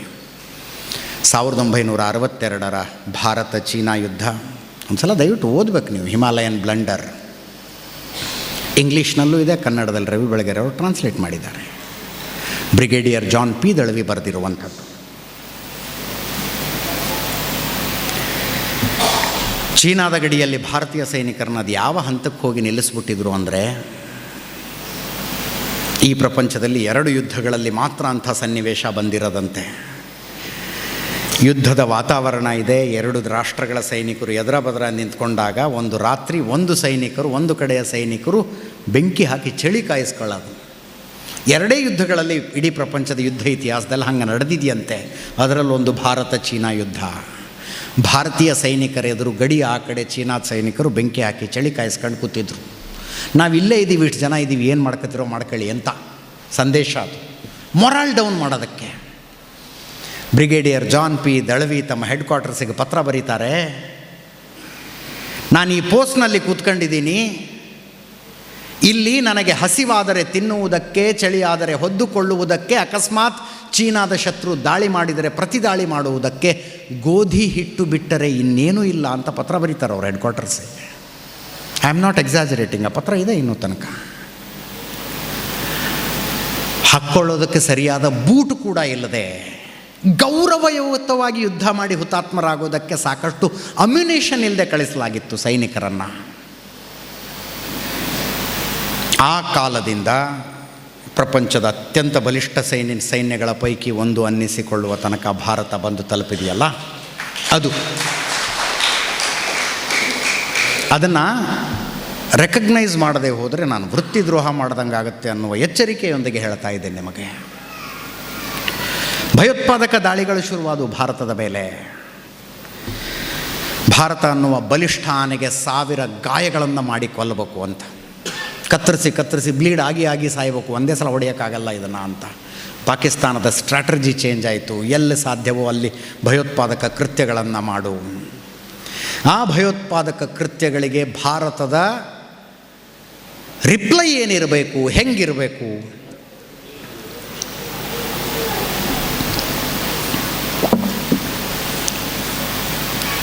ಇಂದಿರಾ ಗಾಂಧಿ ಕಾಲದಲ್ಲಿ ಶುರುವಾಯಿತು. ಪಂಜಾಬ್ನಲ್ಲಿ ಭಯೋತ್ಪಾದನೆ ಕೃತ್ಯಗಳು ಪೀಕಿಗೆ ಹೋದವು. ಇಂದಿರಾ ಗಾಂಧಿ ಏನೇನು ಕಾರ್ಯಾಚರಣೆ ಮಾಡಬೇಕು ಮಾಡಿದ್ರು. ಅದಾದ ನಂತರ ಕಾಶ್ಮೀರದಲ್ಲಿ ಶುರುವಾಯಿತು. ಒಂದು ಹಂತದಲ್ಲಿ ಇಡೀ ದೇಶ ಒಂದು ತೀರ್ಮಾನ ಮಾಡುತ್ತೆ. ಆ ತೀರ್ಮಾನಕ್ಕೊಂದು ಹೆಸರು ಇಡ್ತಾರೆ. ಇನ್ನು ಹೇಳೋದಕ್ಕೆ ಒಂಥರ ಅನ್ನಿಸ್ತು ನನಗೆ. ಸ್ಟ್ರಾಟಜಿಕಲ್ ರೀಸ್ಟ್ರೇಂಟ್ ಅಂತ ಹೆಸರಿಟ್ರಂತ ಅದಕ್ಕೆ. ಪಾಕಿಸ್ತಾನದ ಭಯೋತ್ಪಾದನೆಗೆ ಭಾರತದ ರಿಯಾಕ್ಷನ್ ಏನು ಅಂದರೆ ಸ್ಟ್ರಾಟಜಿಕಲ್ ರೀಸ್ಟ್ರೇಂಟ್. ಏನು ಸ್ಟ್ರಾಟಜಿಕಲ್ ರೀಸ್ಟ್ರೇಂಟ್ ಅಂದರೆ, ಅವ್ರು ಹೊಡಿತಾರೆ, ನೀವು ಸುಮ್ಮನಿರಿ, ಏನು ರಿಯಾಕ್ಟ್ ಮಾಡಬೇಡಿ ಅಂತ. ಅವ್ರು ಹೊಡಿತಾರೆ, ನೀವು ಸುಮ್ಮನಿರಿ, ಏನು ರಿಯಾಕ್ಟ್ ಮಾಡಬೇಡಿ. ಹೊಡಿತಾರೆ, ಸುಮ್ಮನಿರಿ ಅಂದರೆ ಬೆಂಗಳೂರಿನಲ್ಲಿ ಬರ್ತಾರೆ, ಬಾಂಬ್ ಬಿಡ್ತಾರೆ. ಮುಂಬೈನಲ್ಲಿ ಟ್ರೈನಲ್ಲಿ ಬಾಂಬ್ ಬಿಟ್ಟು ಹೋಗ್ತಾರೆ. ಅಕ್ಷರಧಾಮ ಮಂದಿರದ ಮೇಲೆ ದಾಳಿ ಮಾಡ್ತಾರೆ. ಭಾರತದ ಸೈನಿಕ ನೆಲೆಗಳ ಮೇಲೆ ದಾಳಿ ಮಾಡ್ತಾರೆ. ಅವರು ದಾಳಿ ಮಾಡಿದಾಗಲೆಲ್ಲ ಭಾರತ ಏನೂ ರಿಯಾಕ್ಟ್ ಮಾಡಬಾರ್ದು. ಅದಕ್ಕೆ ಸಂಬಂಧಿಸಿದ ದಾಖಲೆಗಳನ್ನು ಪ್ರಪಂಚದ ಬಲಿಷ್ಠ ದೇಶಗಳಿಗೆ ಕೈಗೆ ಕೊಟ್ಟು ಪಾಕಿಸ್ತಾನದ ಮೇಲೆ ಕಂಪ್ಲೇಂಟ್ ಮಾಡಬೇಕು. ನೋಡಿ ಇವ್ರು ಹಿಂಗೆ ಮಾಡಿದ್ರು, ನೋಡಿ ಇವ್ರು ಹಿಂಗೆ ಮಾಡಿದ್ರು ಅಂತ ಕಂಪ್ಲೇಂಟ್ ಮಾಡ್ತಾ ಹೋಗಬೇಕು. ಸ್ಟ್ರಾಟಜಿಕಲ್ ರೀಸ್ಟ್ರೇಂಟ್. ಅಲ್ಲಿಂದ ಭಾರತದ ಮೇಲೆ ನಡೆಯುವ ಪ್ರತಿ ಭಯೋತ್ಪಾದಕ ದಾಳಿಯನ್ನು ನಾವು ಯುದ್ಧ ಘೋಷಣೆಯಾದಂತೆ ಅಂತ ತೀರ್ಮಾನಿಸಿದ್ವಿ ಆಪರೇಷನ್ ಸಿಂಧೂರದ ಟೈಮ್ನಲ್ಲಿ. ಅಲ್ಲಿ ತನಕ ಭಾರತ ಬಂದು ನಿಂತಿದೆ. ರಕ್ಷಣೆಯ ವಿಷಯದಲ್ಲಿ ನಾನು ಆರಂಭದಲ್ಲೇ ಹೇಳಿದೆ ಅಣ್ಣಾಮಲೈಯವರ ಮಾತನ್ನು. ಏನಿದ್ರೆ ಏನಂತೆ ರಕ್ಷಣೆ ಅನ್ನೋದೇ ಇಲ್ಲದೆ ಹೋದರೆ, ಏನಿದ್ರೆ ಏನಂತೆ ರಕ್ಷಣೆ ಅನ್ನುವುದೇ ಇಲ್ಲದೆ ಹೋದರೆ, ಭಾರತದಲ್ಲಿ ನಡೆಯುವ ಪ್ರತಿ ಭಯೋತ್ಪಾದಕ ದಾಳಿಯೂ ಯುದ್ಧ ಘೋಷಣೆ ಮಾಡ್ದಂಗೆ ಭಾರತ ರಿಯಾಕ್ಟ್ ಮಾಡುತ್ತೆ. ಆಪರೇಷನ್ ಸಿಂಧೂರದಲ್ಲಿ ಮಾಡುತ್ತು, ಭವಿಷ್ಯದಲ್ಲೂ ಕೂಡ ಅದನ್ನೇ ಮಾಡುತ್ತೆ ಅನ್ನುವ ಸ್ಪಷ್ಟ ಸಂದೇಶವನ್ನು ಕೇವಲ ಪಾಕಿಸ್ತಾನಕ್ಕಲ್ಲ ಪ್ರಪಂಚಕ್ಕೆ ಕೊಟ್ಟಿದೆ. ಇಂಥ ಕಾಲಘಟ್ಟದಲ್ಲಿ ಬದುಕ್ತಾ ಇರುವ ನಾವು ಭಾಗ್ಯವಂತರು ನಾವು. ಅಂತಿಮವಾಗಿ ಒಂದೇ ಮಾತು ನನಗೆ ಯಾವಾಗಲೂ ಆಶ್ಚರ್ಯ ಆಗುವಂಥದ್ದು, ಒಬ್ಬ ಮನುಷ್ಯ ಬದುಕೋದಕ್ಕೆ ಏನು ಬೇಕು? ಅತ್ಯವಶ್ಯಕ ವಸ್ತುಗಳು. ಮೊದಲಿಗೆ ಆಹಾರ, ಅನ್ನ, ಆಹಾರ, ನೀರು, ಬದುಕೋದಕ್ಕೆ ಬೇಕಾದಂಥದ್ದು. ಎರಡನೆಯದ್ದೇನು? ರಕ್ಷಣೆ. ಪ್ರಾಣಕ್ಕೊಂದು ರಕ್ಷಣೆ ಬೇಕು. ಅನ್ನ, ಆಹಾರ, ನೀರು, ರಕ್ಷಣೆ ಸಿಕ್ಕ ನಂತರ ಚೆನ್ನಾಗಿ ಬದುಕೋದಕ್ಕೆ, ತಿಳುವಳಿಕೆಯಿಂದ ಬದುಕೋದಕ್ಕೆ ಶಿಕ್ಷಣ ಬೇಕು. ಇವೆಲ್ಲವೂ ಆದ ನಂತರ ಶಿಕ್ಷಣ, ಅನ್ನ, ರಕ್ಷಣೆ ಎಲ್ಲವೂ ಆದ ನಂತರ ಮನಸ್ಸಿಗೊಂಚೂರು ಉಲ್ಲಾಸ ಬೇಕು, ಮನರಂಜನೆ ಅನ್ನೋದು ಬೇಕು. ಮನರಂಜನೆ ಮನುಷ್ಯನ ಕಟ್ಟಕಡೆಯ ಅವಶ್ಯಕತೆ. ಬಟ್ ನಾವು ಹೆಗಲ ಮೇಲೆ ಹೊತ್ಕೊಂಡು ಮೆರೆಯೋದು ಯಾರನ್ನ ಅಂದರೆ ಮನರಂಜನೆ ಕೊಡುವವರನ್ನು. ಸಮಾಜ ಒಂದು ಸ್ವಲ್ಪ ಯೋಚನೆ ಮಾಡಬೇಕಾಗಿದೆ ಇದರ ಕಡೆ ಅನ್ನೋದಕ್ಕೆ ಹೇಳ್ತಾ ಇದ್ದೀನಿ. ಅನ್ನ ಬೆಳೆದು ಕೊಡುವವನಿಗಿಲ್ಲದೆ ಇರೋ ಗೌರವ, ರಕ್ಷಣೆ ಕೊಡುವವನಿಗಿಲ್ಲದೆ ಇರುವ ಗೌರವ, ಶಿಕ್ಷಣ ಕೊಡೋವನಿಗಿಲ್ಲದೆ ಇರೋ ಗೌರವ, ಮನರಂಜನೆ ಕೊಡುವವನಿಗೆ ಕೊಡಬೇಕಾಗಿಲ್ಲ ಈ ಸಮಾಜ. Let us set our priorities right. ನಮ್ಮ ಆದ್ಯತೆಗಳನ್ನು ಸರಿಯಾಗಿ ನಮ್ಮ ಹೊಂದಿಸ್ಕೊಳ್ಳೋಣ. ಆ ರೋಗ ಈ ಕಡೆ ಕಡಿಮೆ ಇದೆ, ನೀವು ಪ್ರಬುದ್ಧರಿದ್ದೀರಿ. ಈ ಕಡೆ ಕಡಿಮೆ ಇದು. ಕೆಲವು ಕಡೆಗಳಲ್ಲಿ ನೋಡಿದ್ದೀನಿ ನಾನು. ಮನುಷ್ಯನ ಆದ್ಯತೆಗಳು ಇನ್ನೊಂದು ಸಲ ಸೆಟ್ ಆಗಬೇಕಾಗಿದೆ, ಪ್ರಯಾರಿಟಿಗಳು ಸೆಟ್ ಆಗಬೇಕಾಗಿದೆ. ನಮಗೆ ಏನು ಬೇಕು ಅದನ್ನು ಯಾರ್ಯಾರು ಕೊಡ್ತಾ ಇದ್ದಾರೆ, ಅತ್ಯವಶ್ಯಕವಾದದ್ದೇನು ಯಾರ್ಯಾರು ಕೊಡ್ತಾ ಇದ್ದಾರೆ, ಗಮನಿಸಿ ಮುನ್ನಡೆಯೋಣ ಅನ್ನುವ ಕಳಕಳಿಯ ಮನವಿ ಮಾಡಿಕೊಳ್ತಾ ನನ್ನ 4 ಮಾತುಗಳನ್ನು ಮುಗಿಸ್ತೀನಿ. ಧನ್ಯವಾದ.